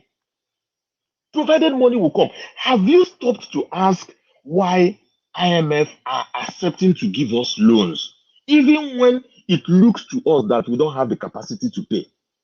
We don't know where they are getting it back. We don't know what our government leaders have signed us into. I remember one time in the last administration when Buhari and Rotimi Amechi were building rails. Somebody inside said that there was one of the contracts by these Chinese people that were written in Chinese language. The president only asked, where do you want me to sign? And they showed him and he signed. Chinese language. He doesn't even know the content, talk less of people. So we are, whether we agree or we don't agree, the people that are representing us are sending us into a bottomless pit. And that brings me to what is happening in Kenya. What Ruto has done to Kenyan people is not even 1/4 of what we are facing in Nigeria. But we have all gone silent. We are sleeping. We have all gone to bed. Look at what is happening in Kenya. If you read their listing today, their message they sent out today, they call this 7 days of rage. Because they have done 3 days already, and the military has been shooting tear gas and so on. They've been standing before them and so on. Now, from today, after Juma service, that's when the 7th day of rage will start. They are even calling out their senators, their representatives. They are even telling them that to say, you have to support this bill, this finance bill. Either you have to come home and support it from your constituency. It's not like in our own case where somebody will be in Abuja and say those in support say aye, and they say aye. Now you cannot say that aye in Kenya unless you come back to the constituency to come and say it. So that your people will be around you and they will be looking at them and they'll be looking at you and they want to see you support it or not. So that's where we are now. And if we don't do anything, we'll all regret it. We'll find out that they say, when did this one happen? When did this one happen? Some of these things, their consequences come 10 years after, 15 years after. We don't know. We don't know. So everybody will have to drive that consciousness. Please, what can we do to stop them before they stop us? So in conclusion, please, for those who are knowledgeable in Edo politics, please inform us. Don't quarrel. We don't know a lot. We come in here every day to come and learn to know what is happening. We are all interested in Nigeria being good, but we need the people that are already knowledgeable to inform us and educate us about what is going on there. And we won't do it in rancor. Anybody that has information, please bring it to us so that we can all learn. That's why we are here. Thank you very much, everybody. Thank you so much, Mr. Ike, for your brilliant submission and also for the advice, in us working together to fight off these oppressors. Because as far as I'm concerned, we all here, we are actually fighting for the same thing. It's only that we have different opinion or different views as to how to get it. So thank you again. Let me call on, I think it's Mr. Odua. Mr. Odua, good evening and welcome to today's broadcast. Hey, good evening, ma. Good Happy. evening. Hey. Welcome. Good evening, Mr. Najawash, panelists, all panelists, commenters, listeners, and viewers. Happy Friday to everyone. Well, thank you for the time. Thank you all for the brokers. I will talk based on information I've been getting from the voice of the panelists, because the topic I saw was PDP throw away Shaibu and our chief, what is the name of this man, and others. Anyway, then another of our brother Kenneth Okonkwo, who left going for the APC and also on. But for this, what did the people call it? I don't really know if it is a bill before the Senate or if it is whatever. But according to what I have been hearing, I can easily use my, because if to talk to Barrister, to talk to Ogbede-Ihama now, we will have invite Alex. Then if we want to talk to our brother, I will not go to Ipuhu, that is grammarian. Then like Black Panther, brother Master Pa Jonathan and others, Pastor Chris and others can talk to those one. But like me, I'm going to talk with my market women, those that are sell fowl, goat, tomatoes, yam and beans. Because in the city of blind, one eyes man is the king, so they say. But in Nigeria, in the city of one eyes man, the blind man become the king. So that is why those who are in Nigeria leaders are incompetent,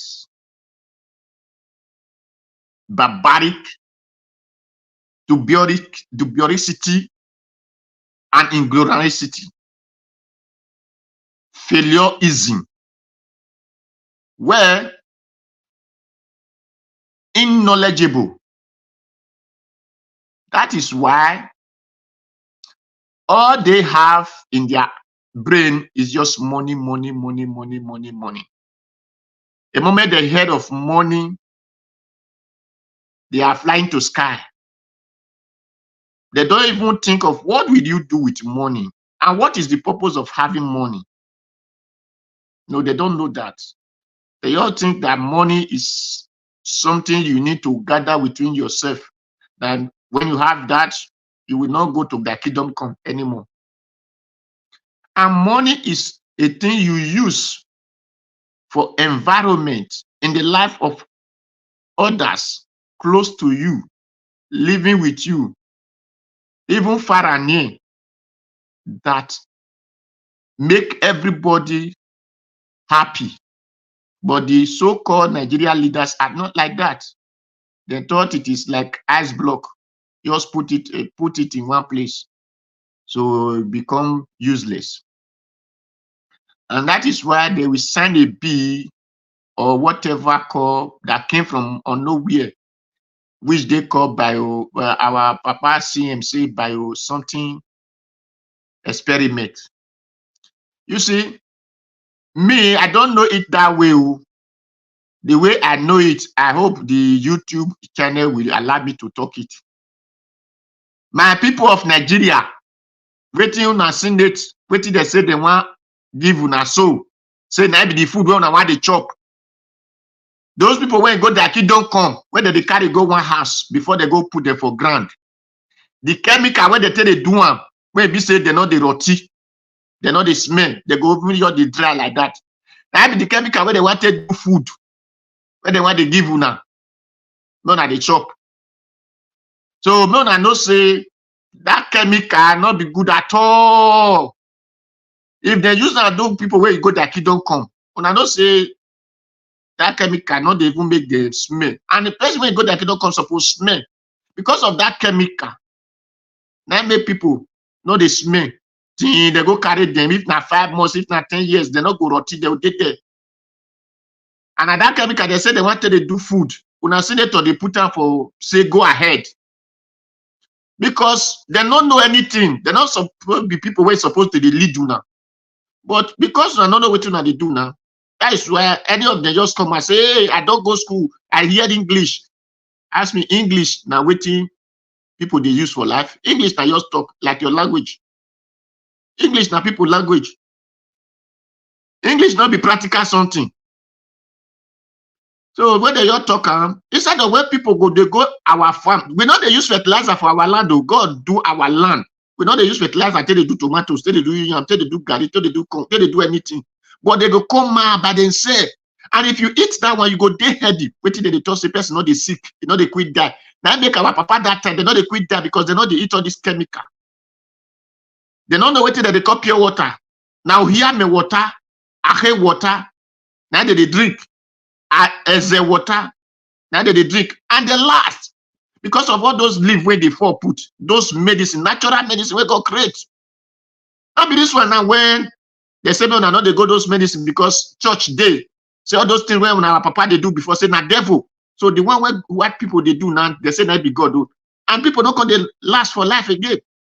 And now senators they say they want put the one where be say, many people don't feel they born again because if people don't get this chemical, they don't feel they born. Those things when they make people get belly, they go spoil because of this food where they eat. Now they hear say that they say kidney failure, kidney failure. What it cause kidney failure? Now this food where they eat now, where they talk say now white man food, they all bring and come. Now not know the chemical where they take to one. They say now this food, now they rain, now this one, now this one. Now everybody hear the rush go there. That's why they hear much children, kidney failure, kidney failure, kidney failure. My dear, my Nigerian people, make una tell una senator, make them not send this kind bill. So now, una get hand to make farm for myself. Now want to eat natural food. Italy where I dey here, so all people when they make food for their backyard. And they make food for inside parlor. They get sand where they take the plant food. They know they use chemical because they want me the last, make they head the way. But my people, no say in the city of blind man, where asthma is the king, but Nigeria own a city of one eyes man, the blind man is the king. So if na no so na still get that one eyes, no na remove the blind people come up for their city to make them not be na king again. So that now they eat better food. And now I say make una. Even though if not to enter street, they say, if not to go their house, they say, this thing, we don't need them, no not do them, because if not, because any medicine when white people do, not to make black people not go, make them not go anywhere, they talk and say, they go make sure say that they reduce black people.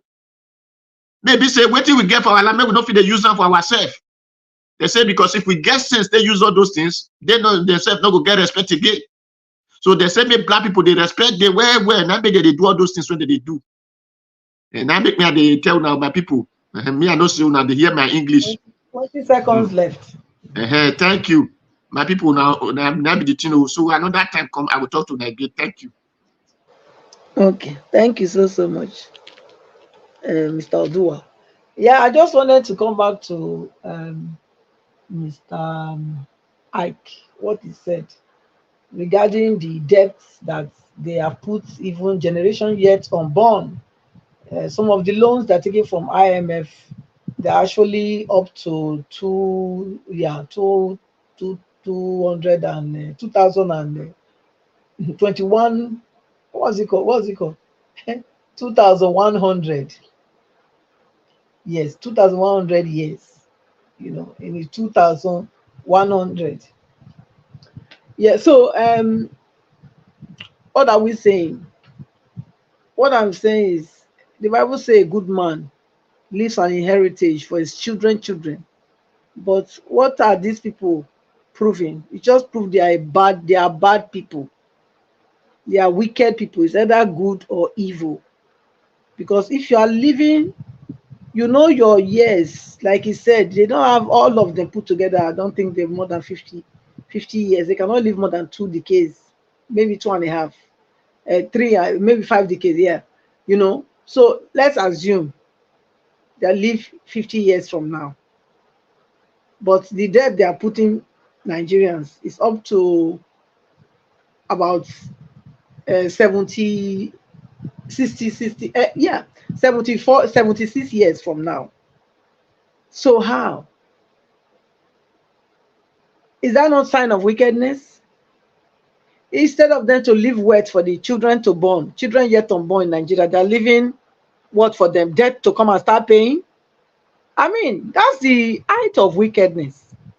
And anyone coming to support any of them, I think you are also satanic. You are one of them. Because none of them have done well. None of them have done well. It doesn't matter where they have ruled, where they have governed. It doesn't matter. They are all birds of the same feather that flocks together. Yes, they are all the same. Because if not, they say, you say, show me your friend. Then I will show you, I will see, tell you who you are. Because at least people associate together to influence one another. When they get together in those their coven, PDP, APC, and whatever, LP, what do they discuss? What is the antecedent? What is this thing? Please, they are all the same people. They are not helping anybody at all. And it's making me so sad. Because I don't see any how a good father will leave debt for his children to come and pay. It's not in my own family. It's not. So why would they turn Nigeria to like this? You want to create debt for children yet unborn? The ones that their father has paid, their children will come and pay.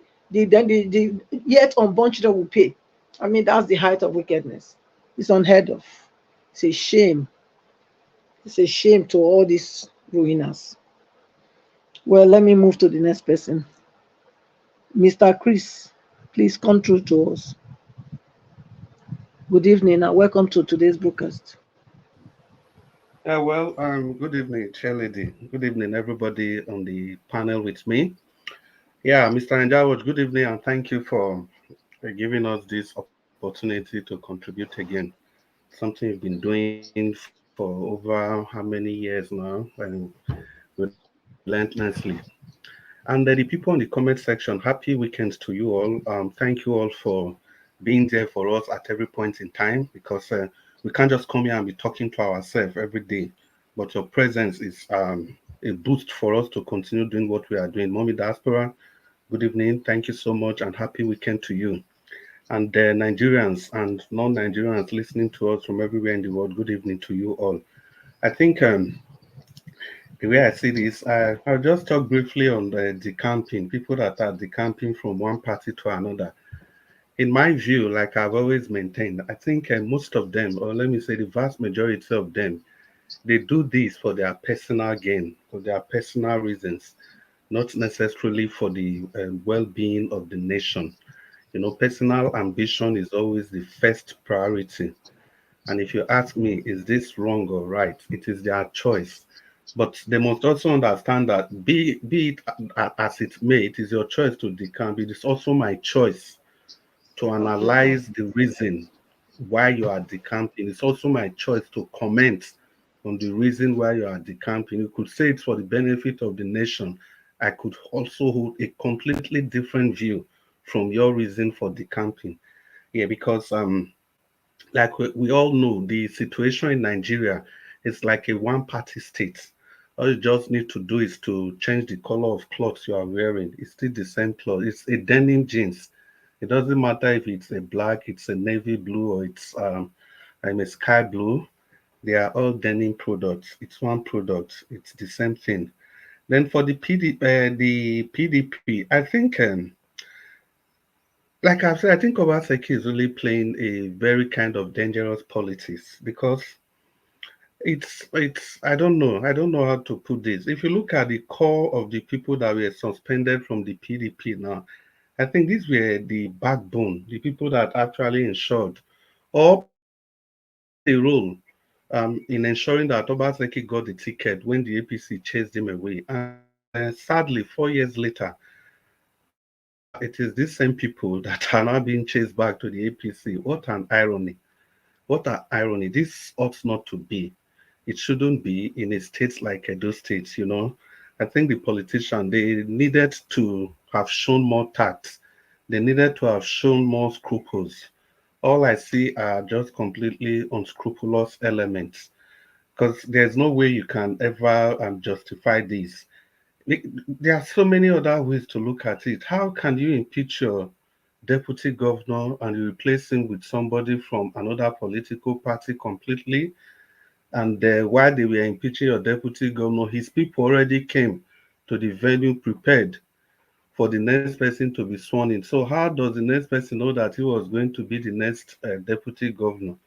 So these are all dangerous politics. And Ogbeide-Ihama, who was in the forefront of the election 4 years ago, and Philip Shaibu, in all sincerity, we have to say the way it is. Obaseki, one of the reasons he survived the onslaught of Adanto Shomole was because Philip Shaibu stood by him. That does not mean that I'm speaking for Philip Shaibu. Philip Shaibu must also have done that based on personal interest, like I've said before. So, in summary, the politics in Edo State, it's getting messier, and I think it shouldn't continue like this, because if it does, we don't know where it's ever going to end. Then for the GMO thing, the only question I ask myself is this: the black man, are we capable of governing ourselves? And at this juncture, I just want to thank Mr. Ninja for giving us that extra time yesterday, even when the program was over. And Two Ninja came in and he extended the time for us. And these were the core issues of the things we were discussing yesterday, as if we know that something like this GMO stuff is going to come up today. It speaks volume if we allow this kind of a program to happen in Nigeria. I was taken aback some people on the panel when they said that we don't have knowledgeable people in governance. We do. We do 100%. We have experts everywhere. We have of them littered around the National Assembly. They all know exactly what is going on. It has nothing to do with not having knowledgeable people. They are specialists, they are professors that know the implication of all this. But the point we are failing to realize that this is state capture. This is neo-colonialism. That is why we said that people like Tinubu was a bad market for the country, because Tinubu is in their pocket. They have file and loads of file of him. How can he ever say no to these people? There's no way. Your nation has been mortgaged. There's nothing we can do about it. There's nothing. That's why people that keep saying that this election ought not to have gone the way it went. You cannot tell them that it's already over. No, they can keep talking even if it is for the next 8 years. It is state capture. Tinubu has nothing to do.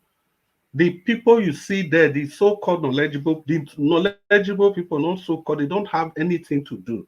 They can't stop this. It takes the willpower of the leadership to be able to do this.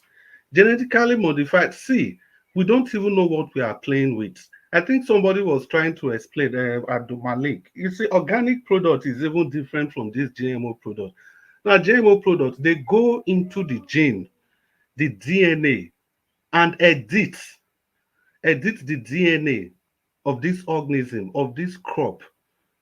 And if you know what that means, it means the way God or nature, if it is nature you believe in, the way it created those organisms, people go into the DNA, edit the chemical structure of whatever is there to conform to present reality.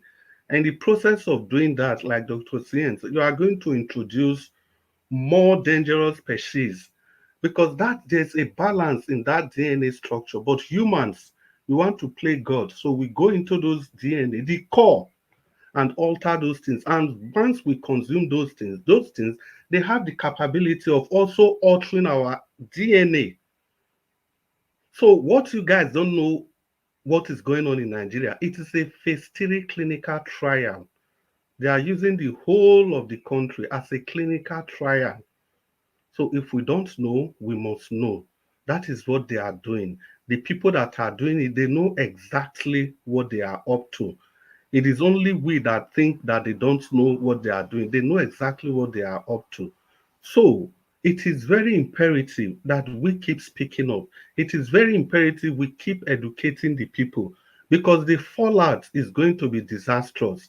It's like people, that's why I have always maintained on this program that we keep talking about colonial, we talk about slave trade. What is actually slave trade? What is trade? Can only one person trade by himself or by herself? We don't ever talk about the roles our forefathers played in this slave trade business. We were selling ourselves to greedy white people. We must look at that role. That's exactly the role we are playing again today. In 100 years' time, when all our genes have been modified and scattered our lands and everything, this is how the generation yet unborn will be asking questions. Of course, some of them they are going to be blaming the white people, but at least the tactful amongst them will ask the pertinent question: How come? How come? How did we allow the same thing I've been asking? How come? How did we allow the events of the slave trade? Because it wasn't only Africa these people came to. They tried to conquer everywhere all over the world. And since they have left, what have we even done? Yes, I'm just trying to know what have we even done with ourselves? Nothing. So genetically modified organism, it's a big deal. Your whole country as a whole is now an experimental field. If you don't know, you should know now. And I conclude by saying that there are knowledgeable people, the people that are doing this thing in government, they know exactly what is going on, but the willpower to stop it is what they are lacking. And good evening and thank you all. Thank you, Mr. Chris. I think the willpower has been bought over by money. That's why they don't have it. Because if you give him money, you give him bribe, then you cannot really be at your best. You understand? Because say bribe corrupt the good mind. So that's what it is. And also, I don't see what Tinubu has his record as a yardstick anymore. Because even when with all the baggages he had, or he still have with him, he was still sworn in. So he could have said no to these things, but because he is not knowledgeable, that's why he's he signed this bill, because this bill has been signed even though we are talking about it now. Because if we remember, immediately Tinubu became the president of Nigeria, Bill Gates went to Nigeria, and that is the proponent of this GMO. Bill Gates is the one that is championing it, is his baby, is the one going about buying farms in many, many countries. Even in Nigeria, you'll be surprised to know that Bill Gates have bought a lot of acres of land in Nigeria, in our own dear country. So it's a shame that this is where we find ourselves. Like you said, there's always collaborators and enablers in all evil that happen. If you talk about the Hitler one, there he had collaborators and enablers, okay, which were not from Germany. There are countries that help him in Europe, to execute the evil he did to the Jews.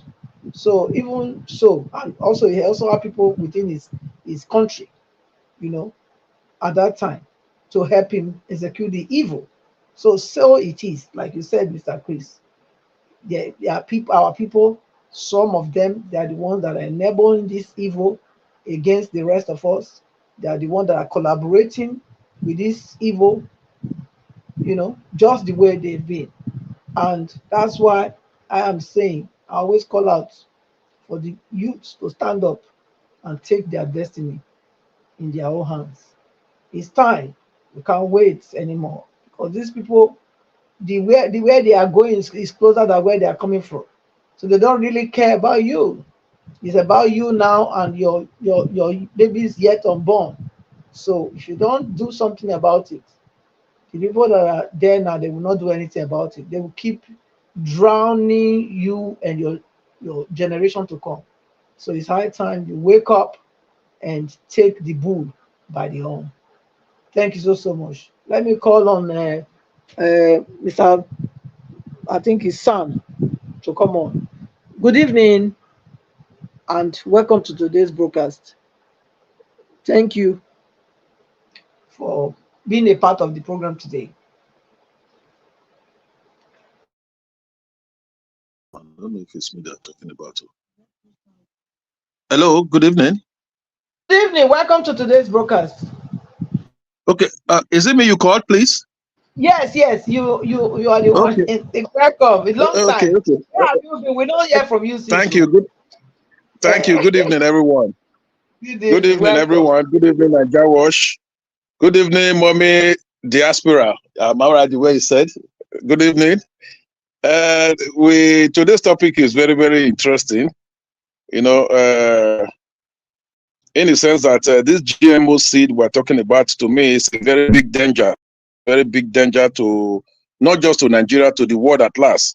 You know, before I dive into it, I want to speak briefly on the present issue in Edo State, vis-a-vis the expulsion of the former deputy governor, the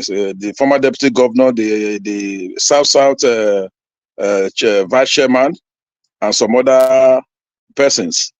To us in Edo State, or to us in PDP, their expulsion is overdue. You know, you cannot eat your cake and have it. You cannot be in a political party. You are openly, not even secretly, you are openly supporting other political parties. It's not done anywhere. You know, this thing started from the attitude of Wike did it in Rivers. Because he did it now, they feel you can still continue in such a way. I keep saying that Edo State politics is different. Edo State is a diverse and a complex state. You can't do anything and just do it on your own and think you can go scot-free. You understand?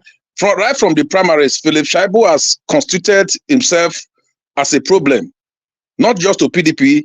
He has constituted a problem as a security risk to himself and to Edo State generally. Honorable Sam, you know? So just a quick one, Honorable Sam. So Edo State PDP is different from the national PDP. Is that what you are?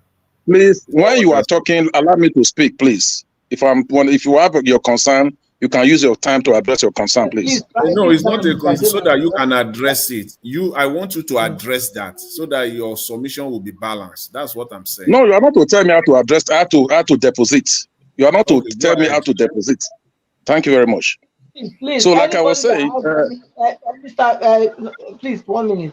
If you have anything, if you have anything against any submission, please jot it down, and then we'll be giving extra 10 seconds to counter whosoever you want to counter. Is that okay? Please, thank you. Continue. Thank you very much, madam. So like I was saying, these persons, the activities before now, they've not been participating in PDP activities, or whatever they've been doing is counterproductive to the party. They've used different ways to cause chaos within the party. You understand? So the best thing for the party leadership to do is to expel them, so that they just know you are not with us. Because if they are not expelled with their status, any meeting call, they can come and say, okay, I am this and that. They will attend the meeting, thereby doing everything that is against the rudiment of the party. So to me, the expulsion is overdue, long overdue.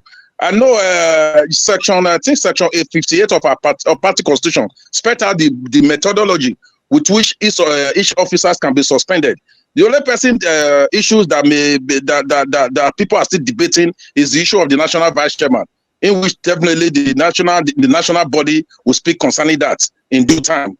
You understand? But on the issue of Philip Shaibu and some other person that were suspended, as far as the party is concerned, Philip Shaibu was still a deputy governor, then you can take it to national level. As of today, he's just an ordinary member of the party.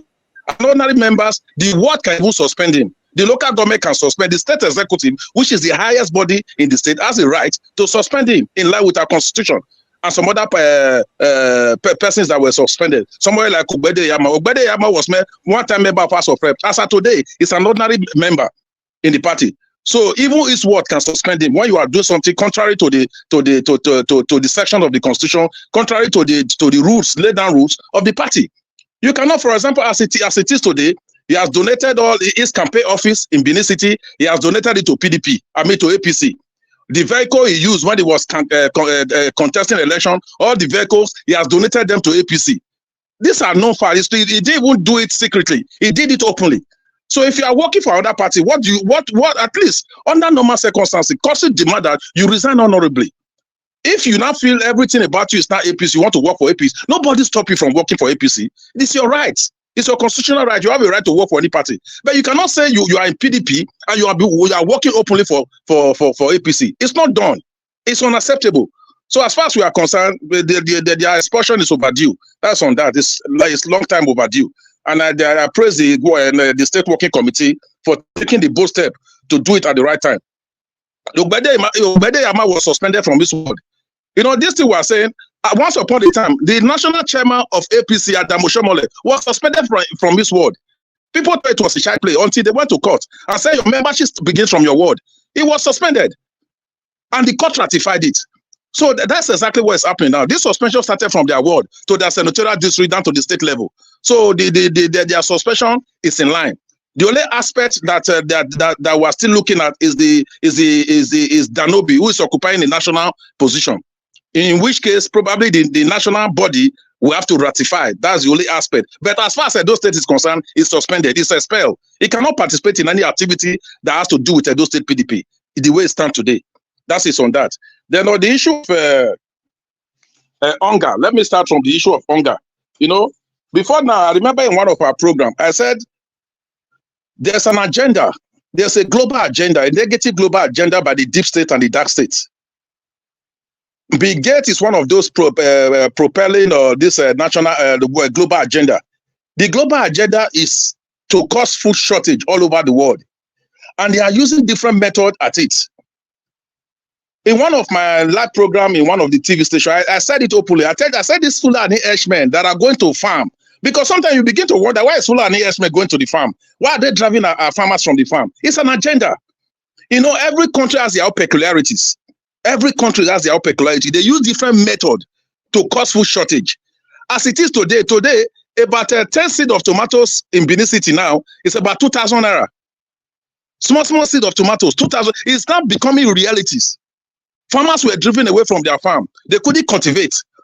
Planting season to plant, they couldn't plant. And we're already seeing the adverse effect on food shortage all over the country. Nigeria ought not to have any problem when it comes to food. No matter how terrible Nigeria has been, coming to food, people were still able to feed 2 or 3 times daily in Nigeria. But the way it is now, because of what the Fulani H-men did in our various farms, at a time, Benue State used to put the food basket of the nation in yam production. We all knew what happened in Benue State. Those things were planned. It is an agenda. It is an agenda. You understand? They went to all the... Why is it that it was the farmer they were targeting? It is an agenda. It's not that it's done on us. People just Fulani just went to the bush. No, there are people behind it. Bill Gates coming to Nigeria is for a purpose. This man, you wonder why is Tinubu the president of the country? With all what was said against him, all the allegations that were put forward, his certification, his record, I don't want to say, we've used some words here because we're on air. But he became the president. He became the president because he was supported by those in the deep states. We already seen the agendas, and part of the agenda is this GMO, genetically modified organism seeds. It's for a purpose.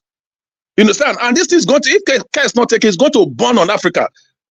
The Nigerian farmers all over, even in our states, they are being educated on the implications. The other day I said it now that in some other countries, you find out why is Bill Gates, that's why they're buying lands, farmlands. They are buying farmlands all over the world, most especially in Africa. It's for a purpose. Farmlands, so that farmers cannot go to farm. The major reason is just like the way they brought coronavirus. All these things are planned. These are international politics. They are planned. The summary of it all, you know, if I say this now, some of you may not believe me. These are all the signs of the end time. That's just the truth. It's just the sign. It's satanic. Satanic is really at work all over. They come in science. They come in science. Thank God the Bible even said it says through pharmacia, through pharmacy, through different things, the world will be deceived. Is that in the Bible? That's exactly what we are saying. They will bring different things, give it a name, back it up with legislations, like what is happening now in Nigeria. But one thing is certain, Nigeria has to be very, very careful. Because farmers will become, they will become so reliant on these multinational corporations for seed, if not controlled. Because most of these seeds, they are patented. They cannot be saved, and they cannot be replanted. What it means is that if you are a farmer, you go and buy this, you use the seed to plant. You cannot replant those seeds. You cannot replant them because you see there was a documentary I was watching, mango without seed. So at the time you plant a mango that does not produce seed, you got to replant the mango. It means you have to go back to these multinationals to go and buy those seeds. So it also have what we call loss of biodiversities. It has environmental risk on our soils. GMO crops can be potentially crossbreeded. That's another thing. If you go and study, it can be crossbreeded. This, to a very large extent, will lead to environmental consequences and possible creation of super weeds. And which some of these super weeds may be resistant to herbicides. So to me, this thing is not just a mere thing. It's our time Nigerians start talking about it. Civil society groups start talking about it. Another thing, it has health concern. This genetic, whatever they call it now, at the time people are consuming it, we don't know the effect in the next 4 years, in the next 5 years, what it's going to do in our body. At the time they were coming with coronavirus, some men of God. Hello, sir. Hello. It's already causing cancer, but you have 30 seconds left. Oh, just 30 seconds. Oh, yes. It can cause cancer. When they came out with coronavirus, some men of God spoke about it. They said, no, it's not real. We all saw the effect of coronavirus on those that took the vaccine. Those that took the vaccine, we saw the effect. So also, this GMO is going to cause more harm. It's part of the population of the world. That is their major agenda. Food shortage and reduction of the population of the world. So I want to use the opportunity to advise Africans, Nigeria in particular, we should resist this GMO seed. It should be resisted, and the civil society bodies all over the country should rise up now and begin to speak about it, because people are not even aware about it now. They will come and first of all they will come and give it in a very cheap price. In a very cheap price. What now happened? At the time they give you the seed, you forget about your local seed. At the time you forget about your locals, if you go deep on research, you discover that even the land you are planting those seeds, it will have effect on that. If you now plant the normal organic seed, it will not grow well. So the earlier we start, some countries have started banning it. You know, Nigeria, it's rather unfortunate that we're in a country that anything can just come, because they've installed a leader. Thank you very much. Oh man, it's time I talk about it. It's okay. I know Thank you you. are very passionate about it. Thank you. We have another 4 minutes to go through it again. Thank you.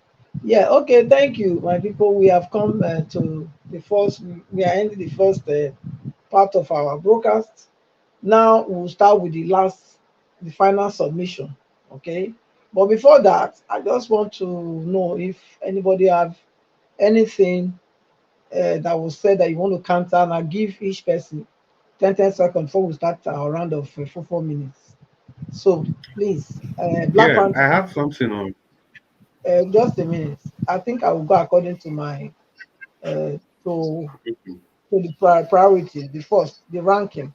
Black Panther is the first person. If you have anything, 10 seconds. 10 seconds. I mean 10 seconds, not 10. Yeah. If you have anything, please speak. Thank you. Madam Patricia, thank you very much.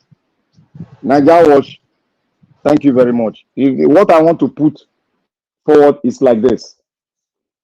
I want Naija Watch to listen to us carefully. Madam Patricia, you are a very good woman. You have a reputation to keep. Don't allow politics take it down. One, they are war let us divide ourselves because of their war. We are not fighting only for Edo State, we are fighting for the entire country. If Nigeria gets it right, Edo State will get it right. Now, the reason why I'm saying it is like this. You have repeated words twice.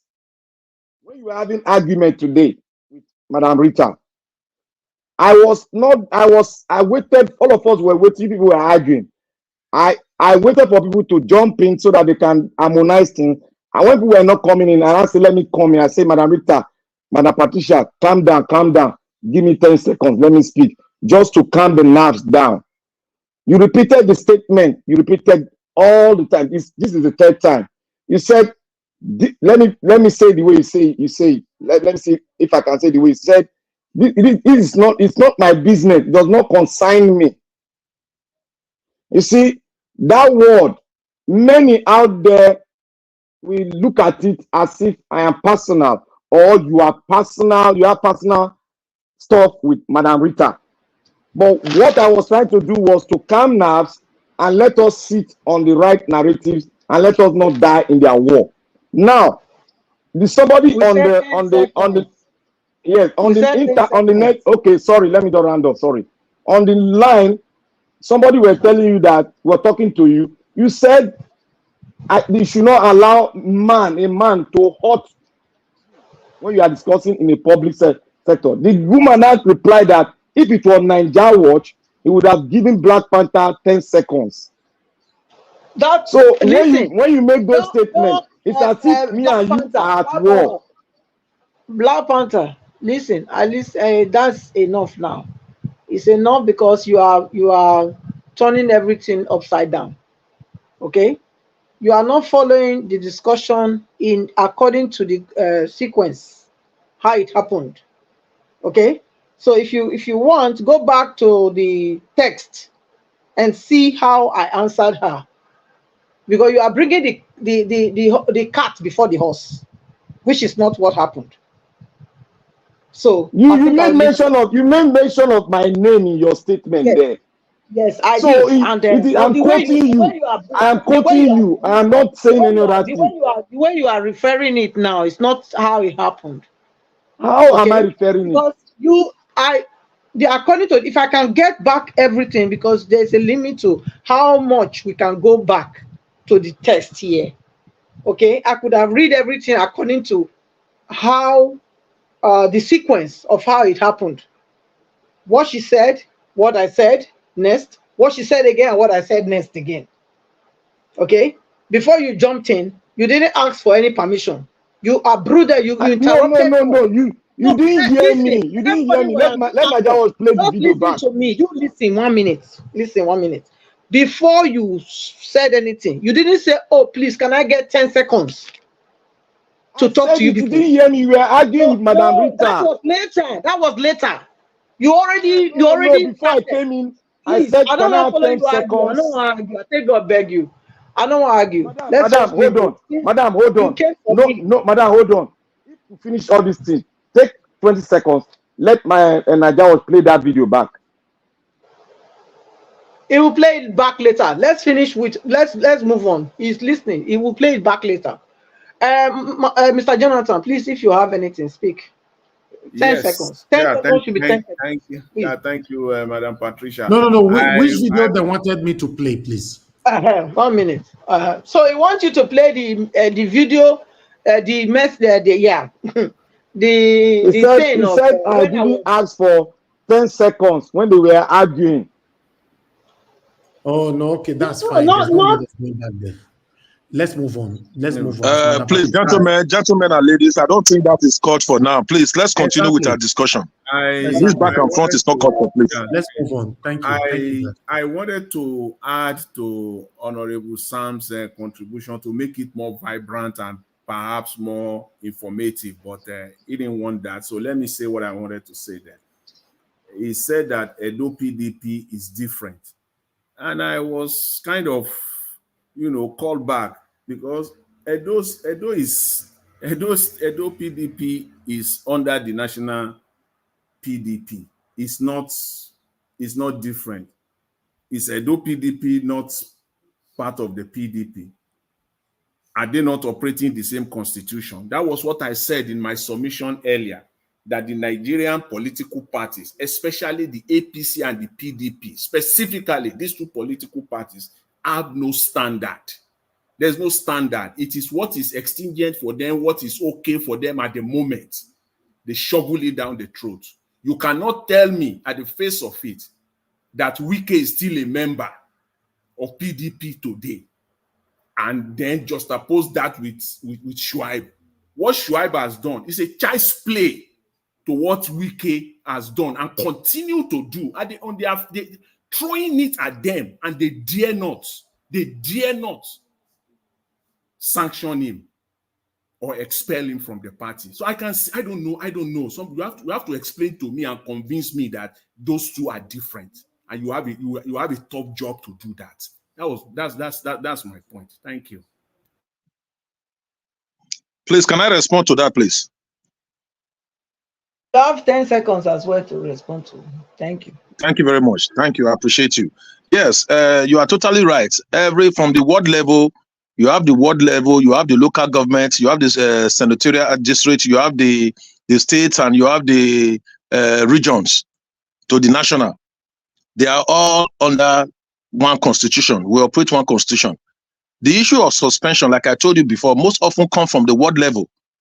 For example, I just gave a scenario of Adam Oshomole, who was suspended at this ward. He said it as a national chairman. He trivialized it, that who is the ward to suspend him? A national officer, a national chairman. But when they went to court, the court make him understand that his membership started from the ward. Your membership card is at the ward level. You understand? So there are some scenarios whereby you may err. Let me use the Wike. You see Wike boasting, nobody can suspend him. You wouldn't know his grip in this ward. It may be that he's the one that have all the members of the executive in this ward. Members of the executive may be on his payroll. It may be the one that is controlling this ward executive. It may be the one that is controlling his local government executive. Such a person, you have to root it from the ward level or the local government level, as the case may be. So if the state, they are unable to do that, you know the peculiarity of River State politics. You know the diversity in River State politics. Can I take 10 seconds again? Sam, I don't think we have time to argue this. That argument does not hold water. Please let me tell you that. Okay, you can. I know that. Anyway, my major concern is Edo State. Edo State, my major concern is Edo State. The procedures was followed in Edo State, and those people, as far as party is concerned, they stand. They remain respect on the party. Honorable. Madam Rita, Madam Patricia, have you taken 10 seconds? Yeah, but wait now. Let them finish. Let them two finish. Honorable, are you, Mr. Jonathan? You are okay with that, aren't you? Yeah, no, I'm not okay. You know, silence does not mean acceptance. But Okay, there is no that's fine. Yeah, that's fine. Said his own. That's okay. Okay. Man, can I take it now? After Black Panther, please, can I have 10 seconds, Madam Rita? Okay. Yes. And no, I think Black Panther wanted to say something. Let's allow him to it now. Uncle Sam, thank you please. for entering. And today is very good. You came in good at the right time, Mr. Uncle Sam. Your submission about suspension of the three people who have no local standing. There are procedures which you go through in PDP before you can be suspended, and the procedure comes from the investigation from the party hierarchy in the state. Then they will not throw it to the local. The local will not do its own due process, and the suspension will come from the local. That is why Wike cannot be suspended, because it has a due process which is very tight. And if you have a political grip, it is more or less almost impossible, because you cannot have a coercion, neither can you have a unanimous decision on the suspension. That is why sometimes it cannot happen. I just told you earlier, listen to me. I said there's suspension. The state governor, due process were followed. The state governor and due process were followed. Are not the people they came to meet are the people that are suspended. So they have to arrange it out, because it's going to be very bad if they should suspend such heavy weight from the south. Nobody is above the law. Nobody, no matter, there's nothing like heavyweight. Listen. This is my party. See the one educating you. This is my party. The only thing. Let one person talk at the time. Dr. Sam is okay. Please, 10 seconds.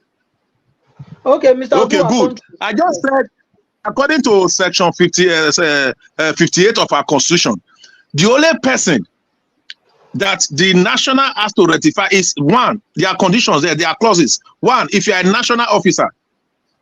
Two, if you are a governor, a deputy, or a deputy governor. In which case, the only person that is in that capacity now is the person of Danobi. You understand? But that does not, the state has already done theirs. It's not left for the national to accept and ratify it and act on it at the national level. As far as the state is concerned, they've done theirs. As it is today, now they cannot be allowed to enter or participate in any party activities. Okay, thank you. Mr. Odua, please, okay, 10 seconds. Thank you. I think so me first, so. Just no what you take you. My own will not go to 10. 1 minute. Well, let Mr. Odua go. No problem.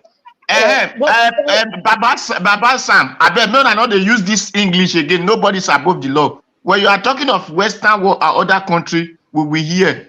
In Nigeria, president is the law, so it's above the law. So it's above all courts or whatever Nigeria have. So there are people who is above the law when it comes to Nigeria. Those senators, those governors who they said they have immunity, those things are above the law. So people are above the law, especially Nigeria president. Thank you. Mr. Odua, Mr. Odua, criminally, they are above the law. Criminally. Constitutionally, they are not. Constitutionally, they on paper, they are not, but in practice, they are. These are facts. It's practice we know.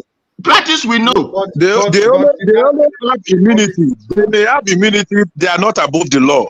President have immunity. The governor have immunity. Deputy governor they have immunity. That does not mean they are above the law. Mr. Sam, please. And Jawad just made a very powerful clarification. Yeah, criminally. Yes, I like that word, criminally. Mr. Sam, please. The question that Mr. Jonathan asked and all these little arguments we are having, they are both very, very germane. Mr. Jonathan was spot on. Is the PDP in the state different from at the national level? Criminally, Wike is above the law. Criminally, there's nothing you people can do to Wike. And please, let's stop using the example. Hello, please, let's not be using that word. I just told you, for example, the case of Adamo Shomole. No, let me tell you what happened in Edo State. I am here. You know, in Adamo Shomole, let's educate ourselves. Let's not misinform. No, you are misinforming the public. Don't misinform the public. If I finish, you cannot say Wike is not above the law. Somebody to disrupt you earlier. So you follow the same rule. Okay. Now, for Oshomole's case, we knew the politics that played then. Oshomole was in Tinubu's camp, was from the ACN, and the presidential primary was coming up. And they know that they didn't want Oshomole. So, Rotimi Amechi and the shenanigans of the presidency, they were behind the removal of Oshomole. The one we are saying from the world, from not the world, from social. Presumably, you are not talking with facts. This is your perception. Let me finish. You didn't allow somebody to interrupt you, please. Now, there's another person, Ahmed Lawal, the Senate president, had the same problem with Oshomole. Not only him one. Other big wigs in PDP, they had the same problem with Oshomole. The governor of Kogi State that just left had the same problem with Oshomole. They attempted to remove him from the world, but it didn't work. That is because criminally, those people were above the law. So there's no way we can use the example of Oshomole to justify anything. What happened in PDP in Edo State is just a criminal enterprise. Nigeria Watch has concluded the matter criminally. These people are above the law. Let's say the way it is. The state PDP, is it different from the national PDP? That is a foundational question that was asked to you, and you can't provide any tangible answer. That is the point I'm trying to make. It means you weren't listening to me. It means you didn't listen to me. It means you didn't listen. If you are listening to me, you wouldn't say I didn't perform. This is the same thing you always say, that people don't My read your 10 seconds. Now you are saying people don't listen to you. Now only you sabi read, now only you sabi listen. My 10 seconds. Okay. I think that's enough. Let me, Mr. Eck, come through. Okay, sincerely, there is something Honorable Sam said that I already have known before now. You see, suspension, the best way to deal with Wike is to freeze his membership. But if it is suspension, those guys are the word. Those guys are the word. If you put gun on their neck, they will suspend Wike. And that's why PDP knows this. That's why PDP cannot even talk about it. But they can freeze his membership so that he cannot attend their meetings. Because it is very obvious that he's working for APC. So they can freeze his membership, not suspending him. Because you cannot, those people at the world level are Wike and Wike are in them. They can't suspend him. That is it. That is it. You said it all. That's it. Okay. So, good. I think we've all done our 10 seconds to counter any claim that didn't go well or that wasn't that was presumed to be false here. So now we'll start the second round of 4 minutes, and the first person to be called is Mr. Black Panther. Black Panther, please come through again. Thank you. Please don't mention my name now, I beg. I want to thank everyone. Thank Madam Patricia. Thank Mr. Jonathan. You have done the good breakdown of it today. And Mr. I, God bless you. You see, let's not play this politics. That's why Mother Rita said this politics it's like going into our fabric, and we no longer think about our state. We are thinking about our interest. The entire politics now in the whole country is not all about interest anymore. It should be about the people of Edo State, the land of Edo State.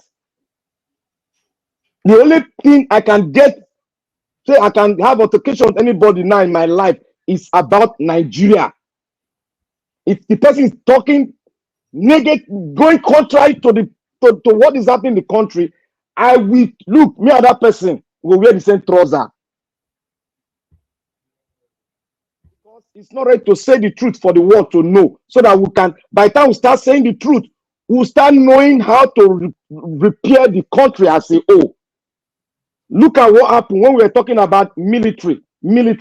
It takes a long time. Only God knows the amount of soul that we have lost when Nigeria was talking about getting more military. In our seat now, I said, you are back home. Because recruiting is not the major fault, which every one of us have told him, but he disagreed. But he has not saw the picture. He saw the picture yesterday. I don't know when he analyzed it. And it was addressed with what we were saying. Now, it's told, how long will it take us to convince our fellow countrymen, our fellow Edolites, that this is the what we are seeing? We don't have interest in the party. We have the interest in the people, the land itself. I want my land to have good roads. I want my land to have light. I want my land to have pipe-borne water, good hospital, and my people to be free to go to their farm and till the soil and bring it out and be prosperous. Simple as ABC. From there we can build. By the time you expand the workforce, you can see that your tax base will be expanded. You get more money to do other projects. Thereby your economic base will expand. That is my focus. I focus because I don't want to fall in their war. This is their war. And when you say something, this is how you do something, you don't pass through protocol because you have an interest, you bypass protocol, you think you can bring down a South leader. Even in America, it is not done. You have to pass through due process for bringing down a man like him. If the due process is not well spelled out and you don't analyze it, you cannot make a conclusion. If you dare make a conclusion, you are tearing the party apart and you are making your party useless. Now, Why are Nigerians talking like this? Because the way they do politics in Nigeria is rigging. If it were electronic voting we have, or this one we have, dare you to say you want to suspend somebody anyhow. Get that term. That term will not go to your party, go to another party. That is how politics should be done. Everybody needs to be respected and due process must be followed. And what about I want to talk about the GMO for just short. Hello. Yeah, Mr. Jonathan, you talked about GMO. You see, the GMO issue, it's complicated. The reason why I say it's complicated is like this. In the GMO, we have GMO in America. But the tag there, they'll say it is GMO. It's optional. Somebody It's optional for you unmuted. to. Thank you. Somebody is Go ahead. disturbing. The GMO is optional because there was a day I wanted to buy a sauce. I now opened it, but I met a doctor. The doctor is an African doctor from Ghana. He told me that he explained about GMO. He said it's a no-go area, but he said it's in the store all over America. I now, because I heard it, I went and observed. I went and I saw the source. It wrote GMO, and whenever they produce anything, they write non-GMO. That is America is spelled. So the confusion now, the term of misunderstanding now is now there that there's something they are hiding. Because if you talk about genetic, stuff, there's a lot of educational thing we need to learn about genetics. It's not how we spell it, how it go. But GMO, the doctor told me, is a no-go area because the fact concerning GMO, it's not 100%, it's not even up to 20% accepted by doctors. And if those people does not accept it and they are in disagreement with the body that pass the that says, oh, it's healthy for people, then there's a conflict somewhere. So that is why I said, let Nigeria as a country don't go into GMO, because even in the Western world, it's even a war there, conflict, but they want to make Africa as a guinea pig process where they can exploit. And that is exactly what Hitler said. I will make Africa a farmland. And they are trying to make us a farmland where they can do their experiment and see. And we don't even have anything. No hospital, no road, no water, nothing. We are accepting something made by another man. Why is it not something made by us? Why are we not passing through our own process? That the biological, whatever standard organization, go through it, certify it, advise the government on what to do. God bless you, man. Thank you. Jonathan, please come through for us. Thank you. 4 minutes. Your 4 minutes starts now. Thank you. Thank you very much. I greet everyone once again. I think today a lot has been said. Not so much, but sufficient enough to at least to learn one or two things with respect to this GMO subject. I will just ask, if possible, Mr. Elvis, if you can cut section of this where submissions were made on GMO. It will at least enlighten people, and I hope it can go far, and it will be good. I just want to say that. Earlier, Mr. Ike asked a question in his submission. He asked why the World Bank, IMF, they continue to borrow Nigeria billions of dollars, knowing fully well that the fundamentals does not support it, and they continue to do it. The reasons are this. I will just highlight them. Each and every one of these reasons is broad, but I will just highlight them so that for people to know. You see, they continue to do this for their own benefit. They continue to do it so that they can strengthen their own manufacturing and supply sector. This GMO thing comes here too. And to weaken our own supply industry. They continue to do this because they want to tap, and they have been doing it. They want to continue to tap into our natural resources at the cheapest price possible, the cheapest rate possible.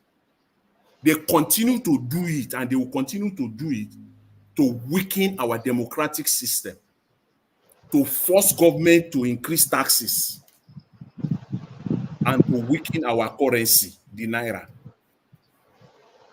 These are the obvious reasons why they will continue to borrow Nigeria billions of dollars, knowing fully well It's like somebody who doesn't have a job walk into a bank and say you want to borrow 1,000, or somebody who even have a bad credit and walk to a bank and say they should give him $500. At least not in this world that I live. You aren't going to get $1.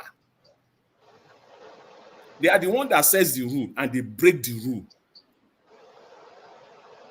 when it comes to sovereign, national issues, dealing with countries by countries. The rules are there, but they will break it for their own gains. But for the love of country, for my country, Nigeria, I will say this and I will close with it. See, the Nigerian government, with less than $10 million, $10 million, I'm not talking of the 500 billions that you borrow, the 2 billion here, the 4 billion. I'm not even talking about that. $10 million, Nigeria as a country.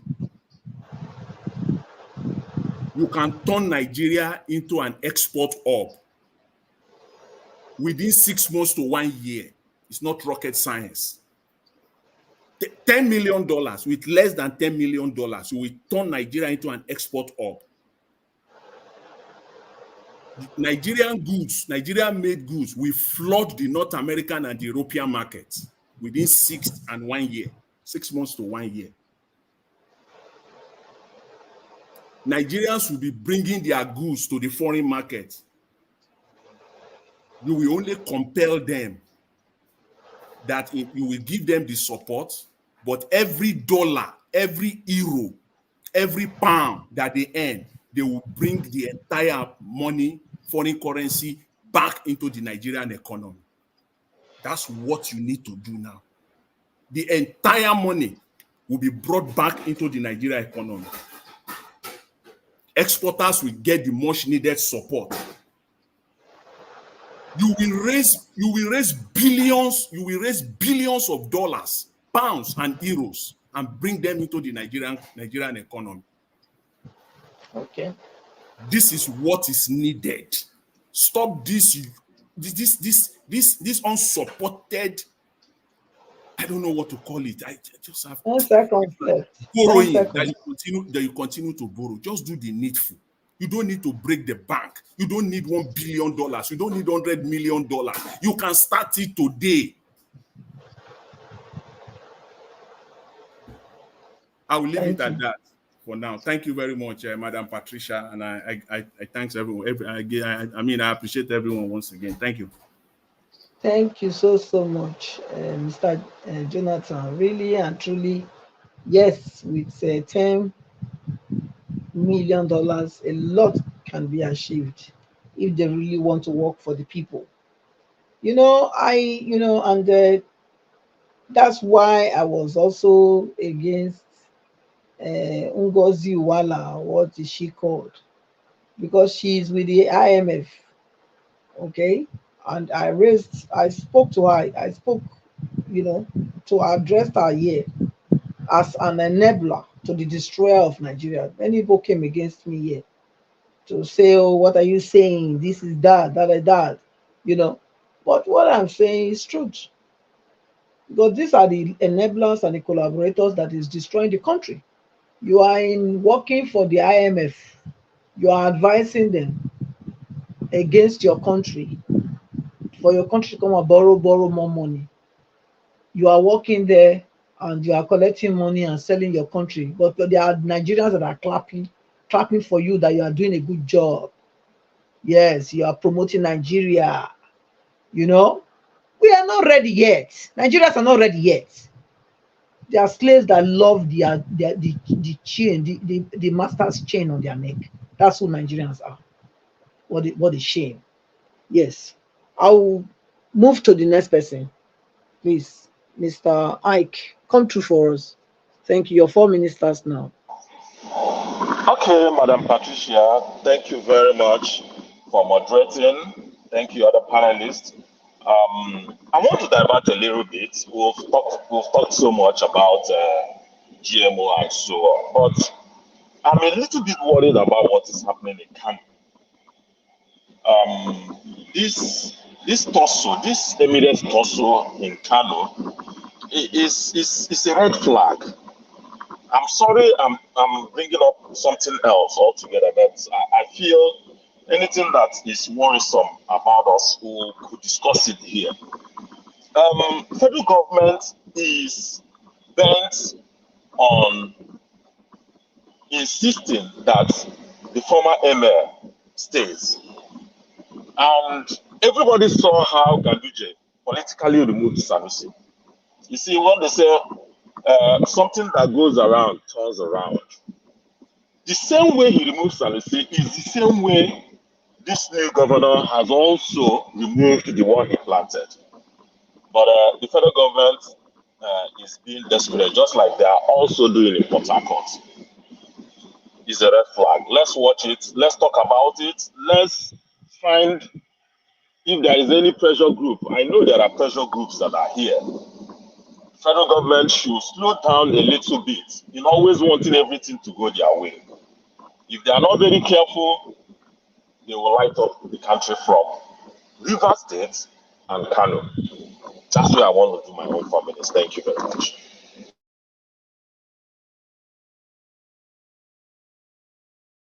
Thank you, Mr. Ike. That's a really red flag there, you know. But yes, maybe there's something else that they are planning to do with Nigeria.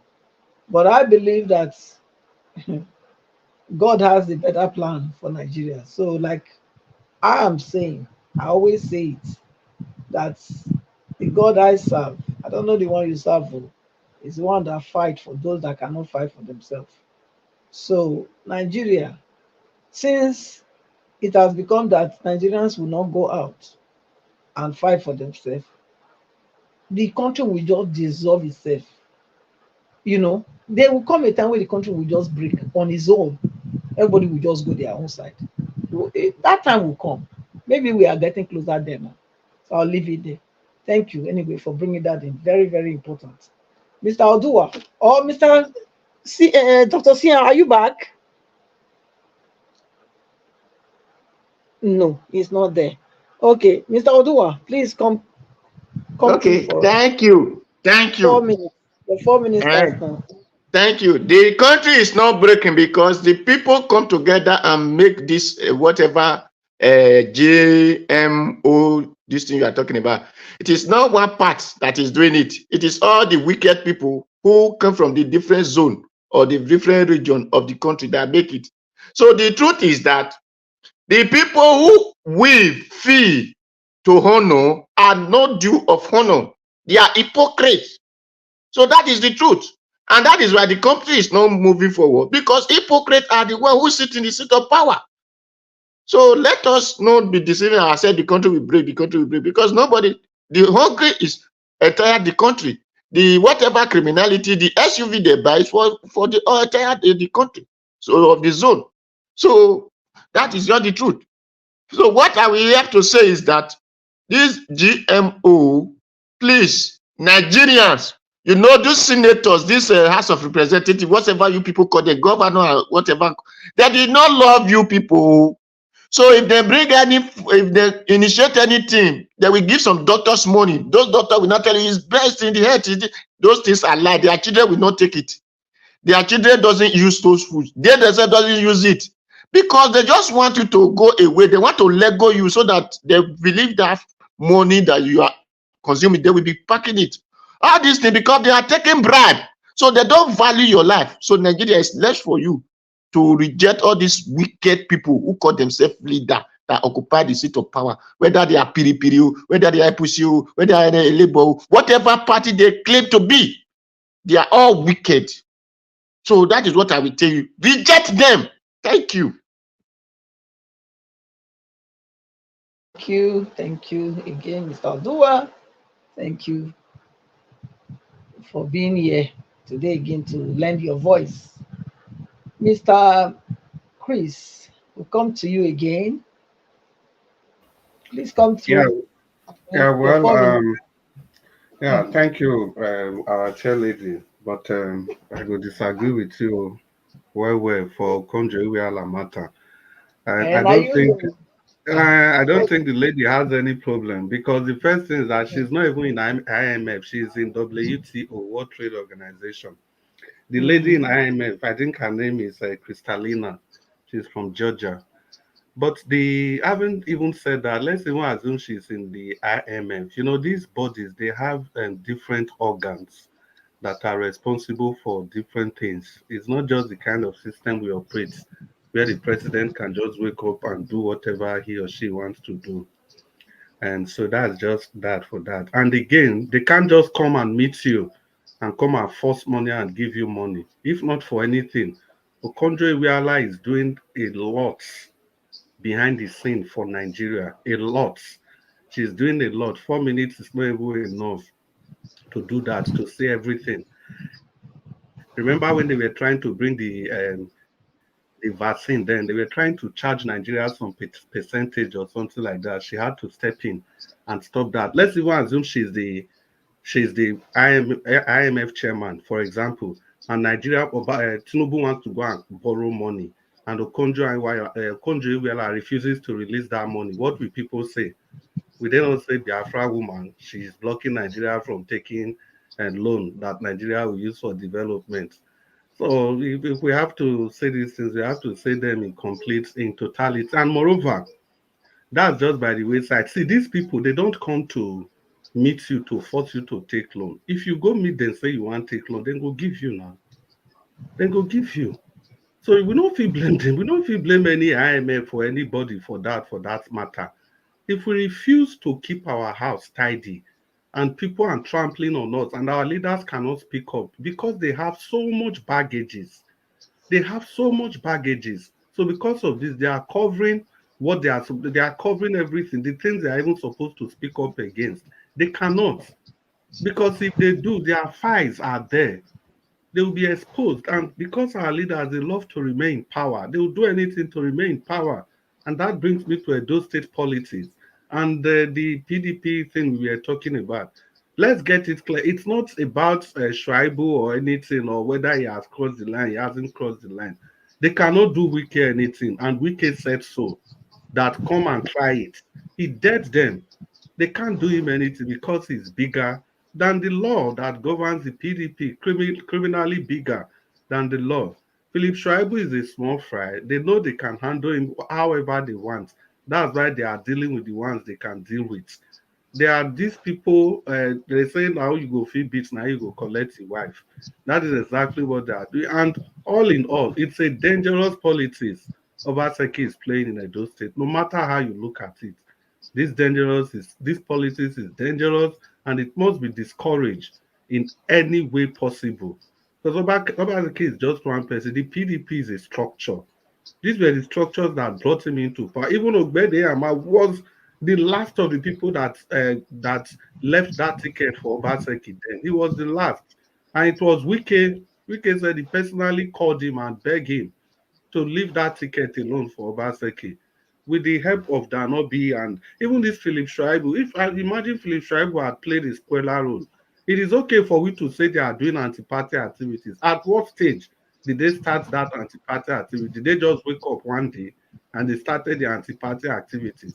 There were a series of events, chains of events that pushed them to that extent that they now went overboard and start playing this anti-party politics. So if we say these things, we must say them the way they are, not just trying to panter to any side. But of course, if we do, there are always people that will counter. That's why I said the question that Mr. Jonathan has resonated with me. Why is the PDP in Edo State different from the national level? Why is a Wike working a free man? Look at the convention they had that day. Atiku, no other person, any other person less than Atiku even acknowledged Wike and called him the leader of the party, somebody that's serving as a minister in another political party, the opposition party for that matter. He was there at the PDP National and they couldn't do anything. They were the people that spearheaded that meeting that day. That is the height of criminality, like Mr. Nanjaros described it. These people are criminally bigger than the law. And we must have to say it like that. It has nothing to do with due process, or they were following the law, or they did what they were not supposed to do. It has nothing to do with that. It's because these people are small fries and they cannot be touched. Like I said before, the Senate President Ahmed Lawal, the same thing happened. Is it not in Nigeria law that you cannot contest in two different positions in one election cycle? Ahmed Lawal did it and he got away, and the court gave judgment in favor for him. After he failed in all the courts, he got to the Supreme Court and he finally won.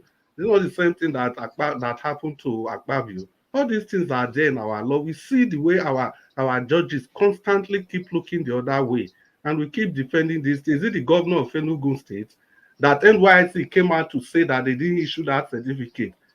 The court said, "Na lie, now issue one," just to make him the governor. We've seen all these things before, and we keep talking as if Nigeria is a normal place. This is not a normal society.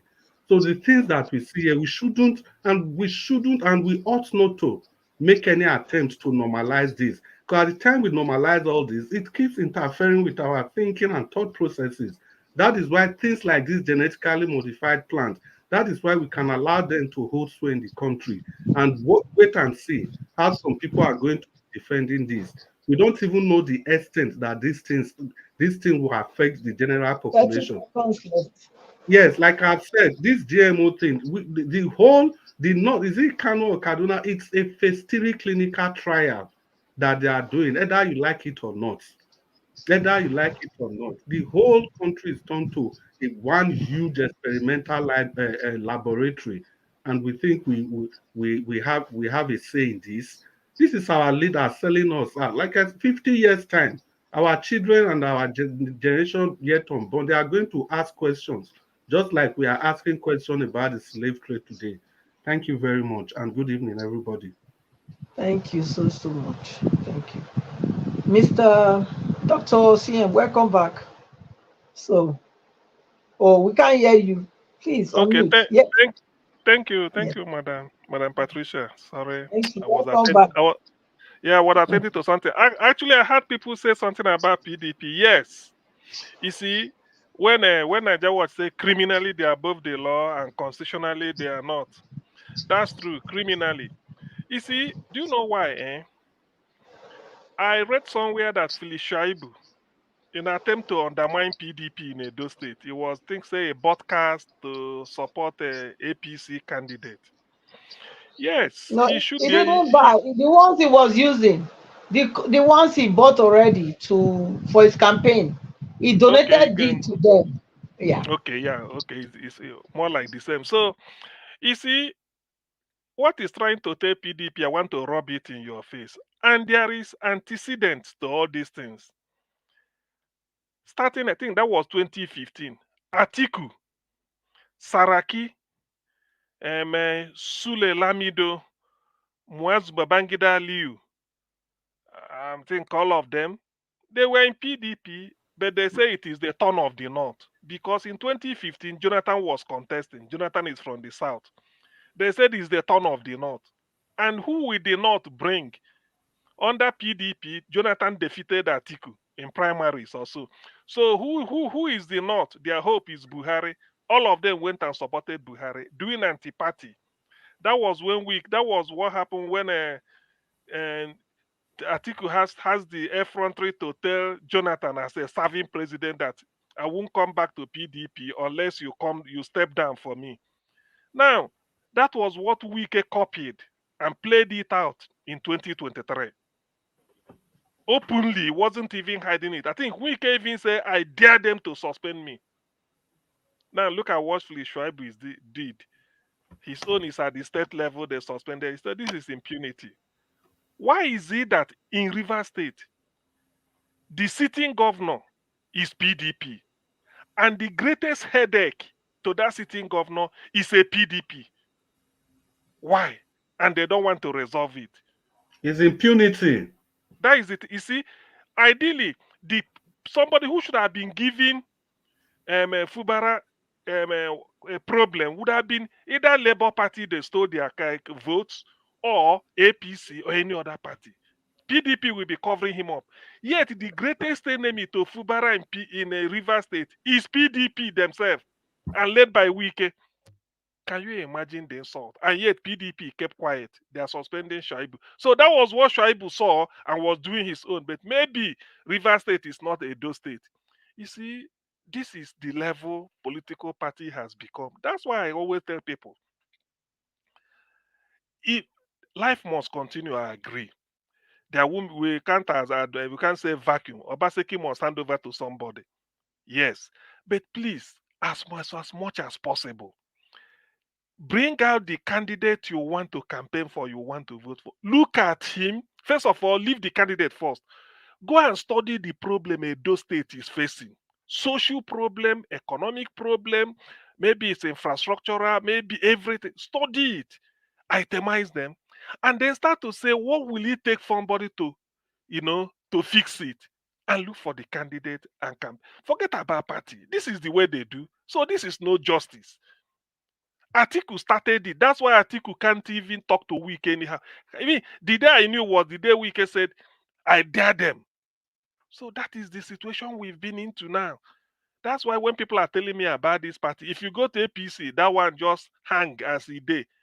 Even Labour Party, with this Abure and then just like you coronated yourself, you carry crown, put on your head. Instead of somebody to put the crown on your head as a king, you coronate, you fix the convention venue, you did everything, maybe you appointed, they did the counting, they returned 30 you. seconds left. Thank you. So this is party we are seeing everywhere. There is people just do something recklessly. That's why you feel I don't care. Look, because there won't be a vacuum. Check the person you are. It could be that in the end you do your analysis and it's still in that same something. Well, go ahead, but satisfy your conscience that you analyze this person not because of party, because a criminal, that party you think is good, a criminal from the other party can just switch over there and you vote. In the end, you say they've done you 419 or they've done you in. Like what happened last year. So please, that's what I'm even thinking. This time they've run faster. So that is the essence of what we have to do here. We explain to people that the personality, the ability, the capability of the person to do the job is much more important than the party the person came from. Thank you. That's true. That's true. The capability, the ability, the competence for the person to do the job truly and truly is what we should be evaluating and not the party. Thank you so much. You couldn't have said it better than that. Thank you. I think Aldo Malik left and came back, so I will call on Honorable Sam. And me, I did not let. I'm here 24 hours. You are here, okay, but Yeah, you are showing on my. Okay, please please then. Mr. Abdul, okay, come through. Speak to us. 4 minutes. Okay. I was the one that put him on backstage to bring somebody else in, so he didn't go anywhere. Okay. Thank you. So speak to us. Yeah, good evening. Good evening again. You see, this Nigeria issue is bigger than the way we are looking at the issue. I see no reason why this country have what it takes to be a better country. But what our leader doing? Why are they slaving our people? I don't really understand. I think about this every day. This country have what it takes to be good, but you are borrowing money to make your money to depreciate your money. Are you normal? Do you have sense? You are borrowing money to depreciate your money. Instead to appreciate your money, you borrow money to depreciate your money. And the money you are borrowing, you don't use it for production, you use it for consumption. I don't really understand what is going on there. Because sometimes recently I think about it because it's not normal something there.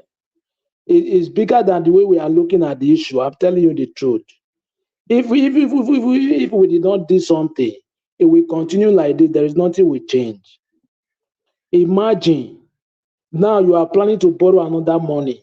After borrowing that money, there is nothing to show, there is no effect that you borrow money. You will still consume that money. You still consume that money. You will not use the money for production. But what is the need of borrowing then? And the oil we export, the only oil that give us dollar we export, 50% of the oil, they tip the oil. Only 50 enter Nigeria ports. They tip the 50% of the oil. That is the reason why Peter Obi say we need to dismantle all those criminals. That is the reason why they did not allow him to enter that government. Now look at Nigeria today.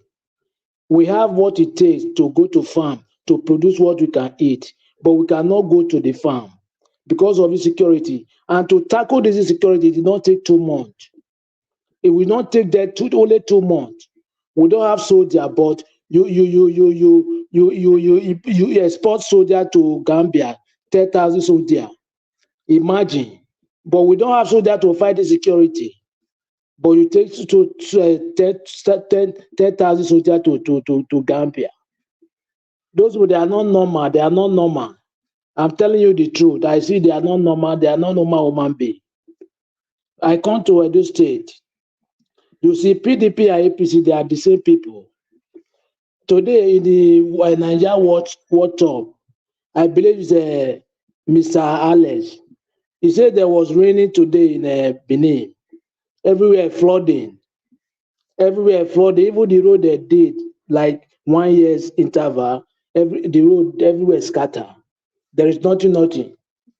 They are the same people. Edo State, we need to change those people. Look at now, 25 years. Nigeria did not boast of anything tangible that they do in Nigeria. There's nothing to show. After 25, you know what is 25 years? Somebody who they bought 25 years, they are being a graduate from nursery to university. What after you are still campaigning for those such people? Do you need a good thing for Nigeria or what? It's like you are evil like them. I'm telling you the truth. We need good thing for our country. After 25 years, there is nothing to show. No road, no light, no food to eat now again. Everything getting worse every day. You are still campaigning for PDP and APC. Are you not more than evil person? Even though you have millions in Nigeria, you are suffering. The money is nothing for it's nothing. Look at even though you have 50 million in Nigeria and every day in Nigeria, Nigeria money they depreciate. That money is nothing. You cannot use it for anything. After you are still campaigning for PDP and APC, it's like you are more than evil. Let us do the right thing at the right time. That's why we are not moving forward. I'm telling you, it's very bad. If we not do the right thing, our kids, they will see meet those mess. This is mess. I'm telling you the truth. And we need to dismantle this mess. Yes, everybody need to do what you can do anyway, anyhow. Anyhow you can do it. Because it's enough is enough. 10 seconds left. Yeah, enough is enough. They are criminal, they are thieves. You are there just to loot money. You abandon people. Thank you very much.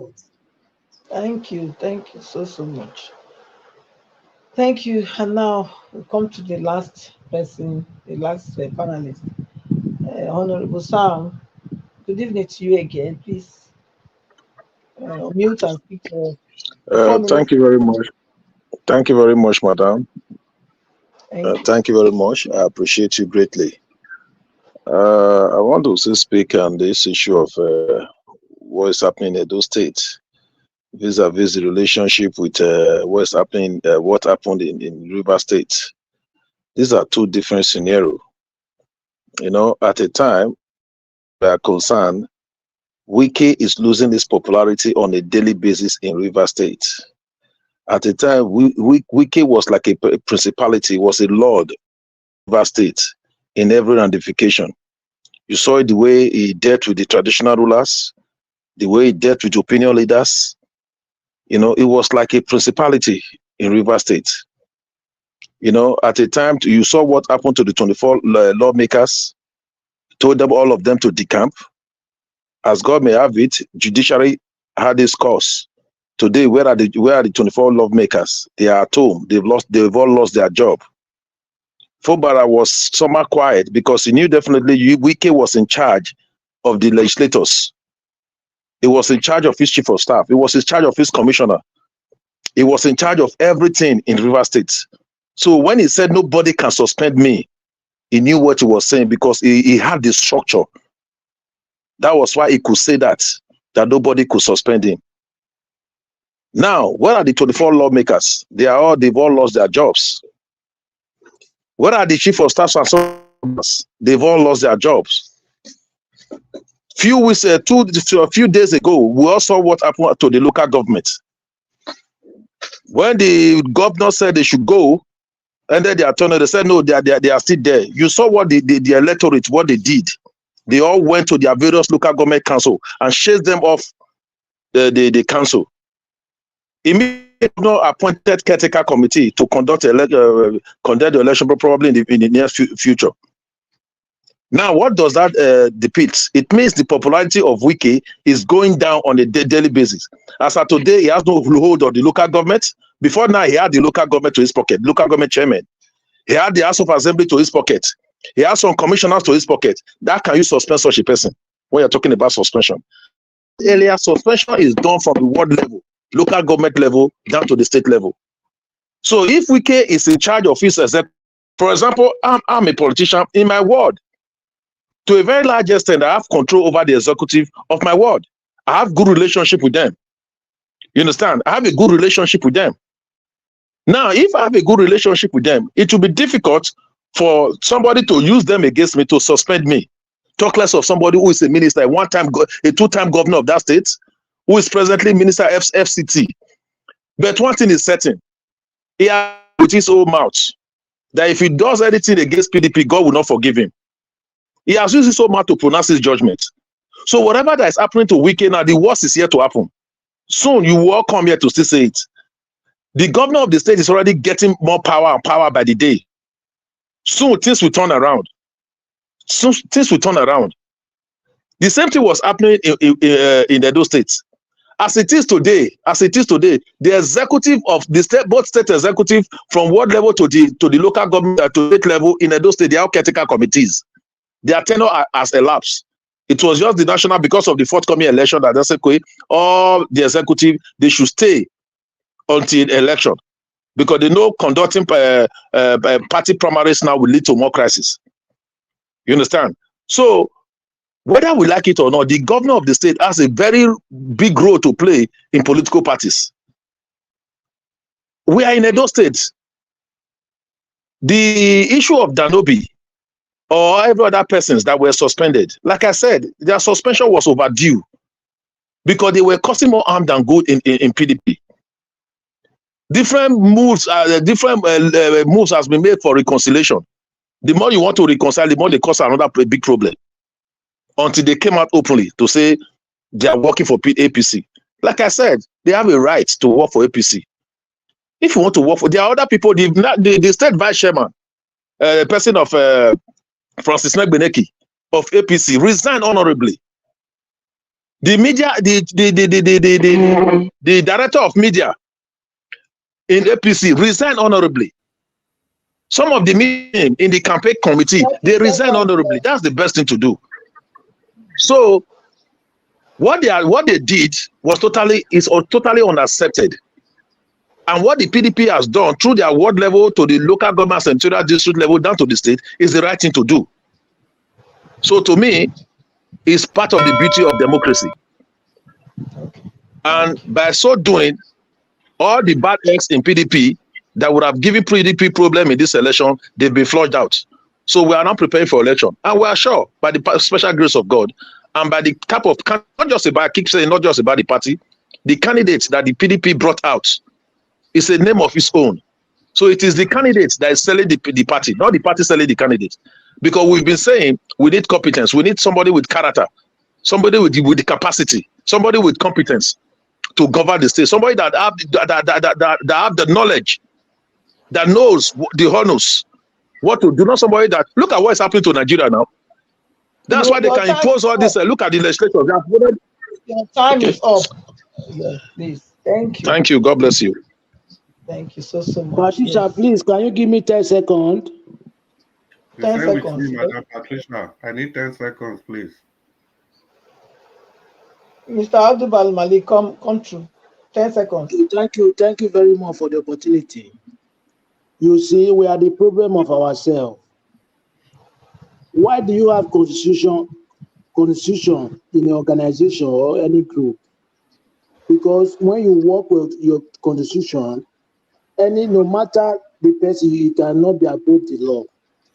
You see, sometimes we talk like we don't even go to primary school, understand? I see no reason why, no matter how you are, that is the reason why you have constitution in organization, so that everybody will work with the constitution. No matter how, the constitution will bind on you. That is the law. Thank you very much.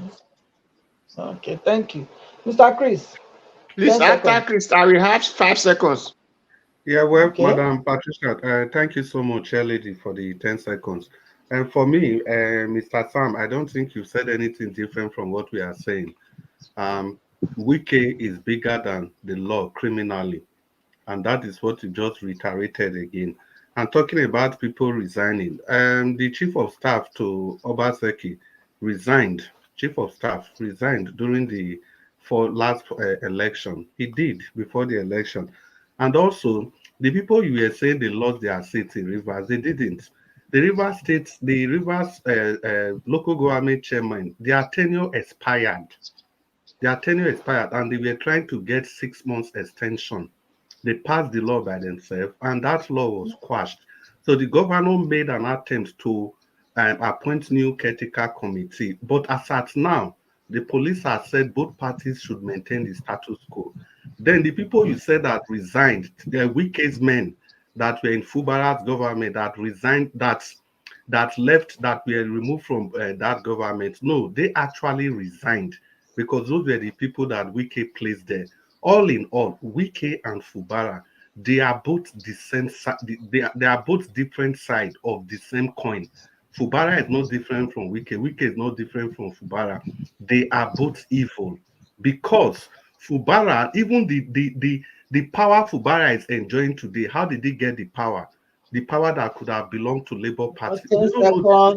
This is no longer. Let me just stand up. So Fubara or Wike or whatever, they are all the same thing. They are just different sides of the same rotten coin. Thank you. Thank you. Okay. Mr. Odua, 5 seconds. Yes, please. Okay, thank you. This GMO is what I just watched now. Someone just sent it to our WhatsApp group. Did you know what he did to chicken? They grow chicken. The chicken did not have feather.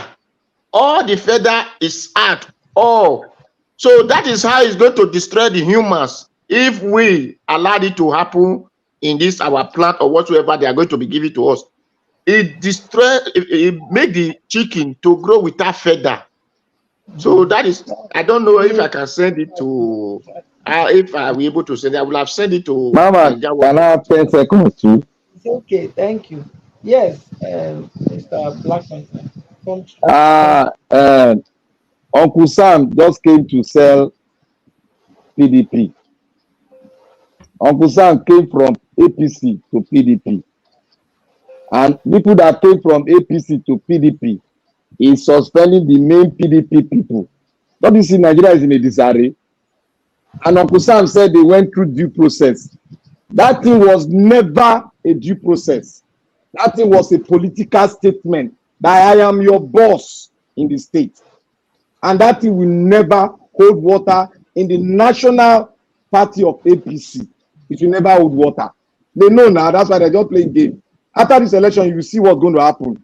Many heads in PDP will roll out. Let's see if they will be able to win it, because the big heads of a PDP in the state have a lot of role to play, and they can pull their crowd out to vote for APC. If it happens, what are you going to do? We are doing lip service now. You think Edo State will just gather and vote PDP?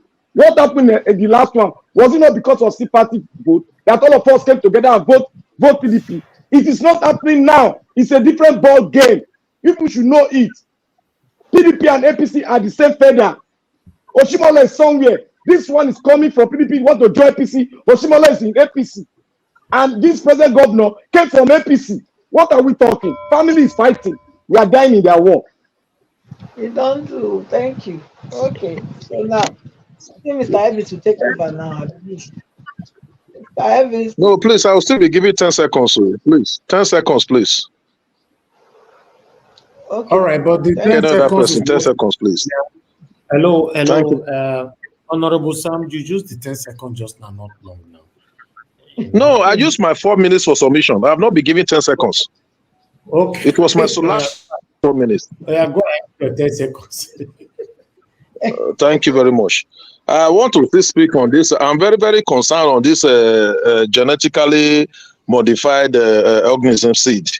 You know, if you look at their definition, it said they are seeds that have been altered using genetic engineering techniques to possess specific traits, such as resistance to pests, herbicides, improved nutritional content, or faster growth. Now, you now went further to look at what is the definition of an organism. So an organism is defined as in medical dictionary as any that functions as an individual, any living things that functions as an individual. You know, these people, they come up with something sweet. On their list, they have something. All these plants, this genetically modified, whatever they call it, if you eat it, it will affect your human genes. That is their motive. They tried it in their corona through vaccine. Pastor Cries preached against this thing. Even this GNO of it was Pastor Cries that started preaching against it, that it is wrong. They have an agenda. The deep state, they have an agenda. The agenda is to reduce the population. If Nigeria do not fight against this thing, if Nigeria start using the seed, you will see what the different sickness that will be entering into human body. People will just be dying. So people, Nigerians have to, if we have human rights body, human rights organization, civil society organization, this is the time we need to speak. Look at this. Anything that is bad, the way to get accelerated passage in National Assembly baffles me. This alone will let you know that there are people ruling this country. Our mother is there, is not the one ruling this country. And one of those ruling this country is Bill Gates. He has an evil agenda. And the earlier Nigerians start resisting him, the better it is for Nigerians. That is just what I want to say. This thing is evil. If there's anything we need to call satanic, and I know the Nigeria watch normally uses satanic. What is really satanic in Nigeria now is the GMO. It should be fought with everything. Because once you eat, what you put in, because what everybody needs is food. At the time they're able to use that to get to this, it's dangerous. Thank you. All right. Thank you very much, Honorable Sam. Thank you, everyone. I want to appreciate every one of you for your time today. A wonderful submission. It's beautiful listening to you guys. Mute yourself, Oga Chris, please. We don't want to hear what is happening in your house. You know, it's beautiful listening from distance. It's very nice. Madam Patricia, may God bless you, ma. I appreciate you for your wonderful moderating. I'm very, very grateful. All of you on this platform that is supporting me to moderate this platform, I want to say I'm grateful. People they will never ever choose. Even go reach Honorable Sam, you go reach your body, you go moderate for this platform one day. We'll call you. Maybe you use the whole hours to talk about your candidates. And there's people like Black Panther will say, gay, don't do. Because Oga CM will say, what did they happen for you?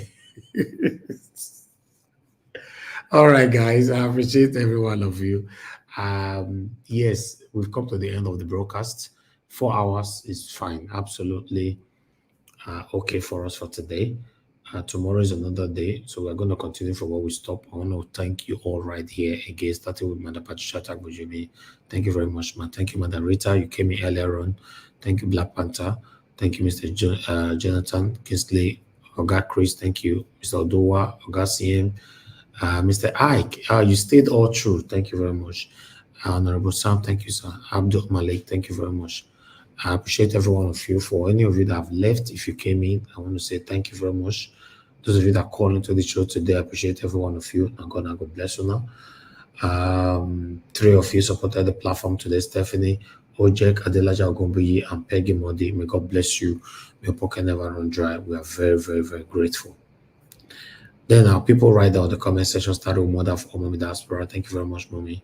I appreciate you always, and I love you so much. Thank you very much, Pacha Nofe, my dear sister. I can see you right there. Got Chris, I can see you as well. Thank you, Stella Maseredo, Adelaja Ogbeide, Wabo Felix. Thank you very much. Vitus Akwebelem is right there with us as well. Abu Azi, thank you, sir, for all you do. Madam Orbih Achiko, thank you very much, ma. I appreciate you. Oriami Abdul, thank you very much. God bless you all, my wonderful people. Then we have Patience Idemudia. Thank you very much. Madam Patricia, I can see you right there as well. Mr. Johnson Emmanuel, thank you. NG Okoro, Okori Emmanuel, and many others. We've come to the end of the broadcast. I'll see you guys again tomorrow. If it's your first time on this platform, I want you to know that what we're doing here, we're calling out our government to do the right thing. As you and I know, we can't lie to ourselves. Nigeria is not working. Nothing is working in Nigeria. If only we want to be truthful to ourselves. But if we are one of the satanic group that is defending the indefensible, you continue to deceive yourself. Nigeria is not working. We want Nigeria to work. That's why we're coming here. I am a wonderful panelists, callers, commenters, spectators coming out here every day to call out the government to do the right thing. That's what we're doing here. We're not fighting nobody. I appreciate every one of you, my people. If it's your first time, please subscribe to our channel, hit the notification bell to be notified whenever we're here so that you can join us for a live interaction like this. You see, we're getting close to 100,000. We are still waiting. I don't know why it's like this. Before you enter 100,000, it will come slow there like this thing. I don't know what I want to call them. Guys, subscribe to our channel. Take us to 100K. We're almost there.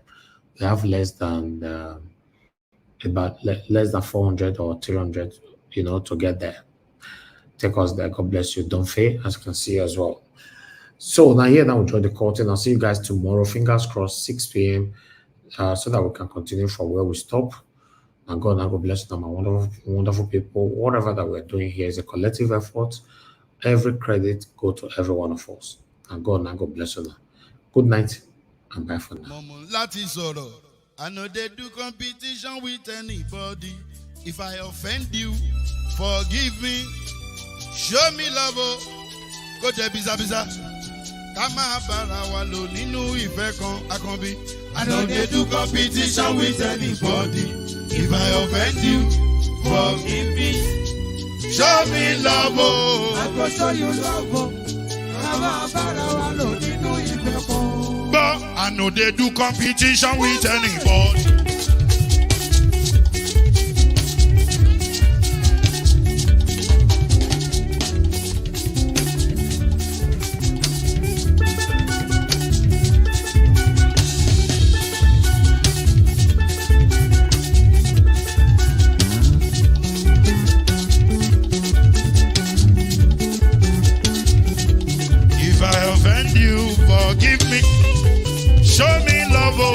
I go show you love it.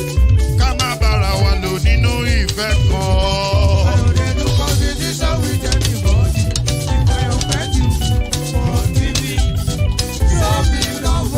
I go show you love. Kama bara wa lo nínú ìfẹ́ kan.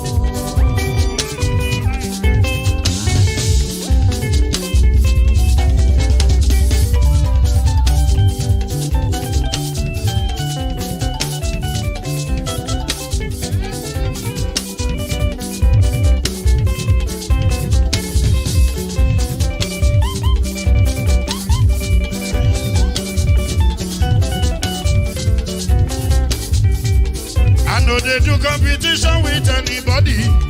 If I offend you, forgive me. Tó bá ti sanwó fún Ṣẹ́gun nàbí o.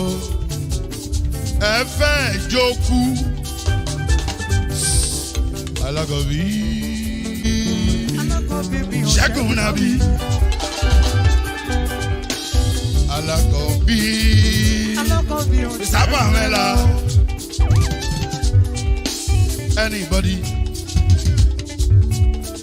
Anybody?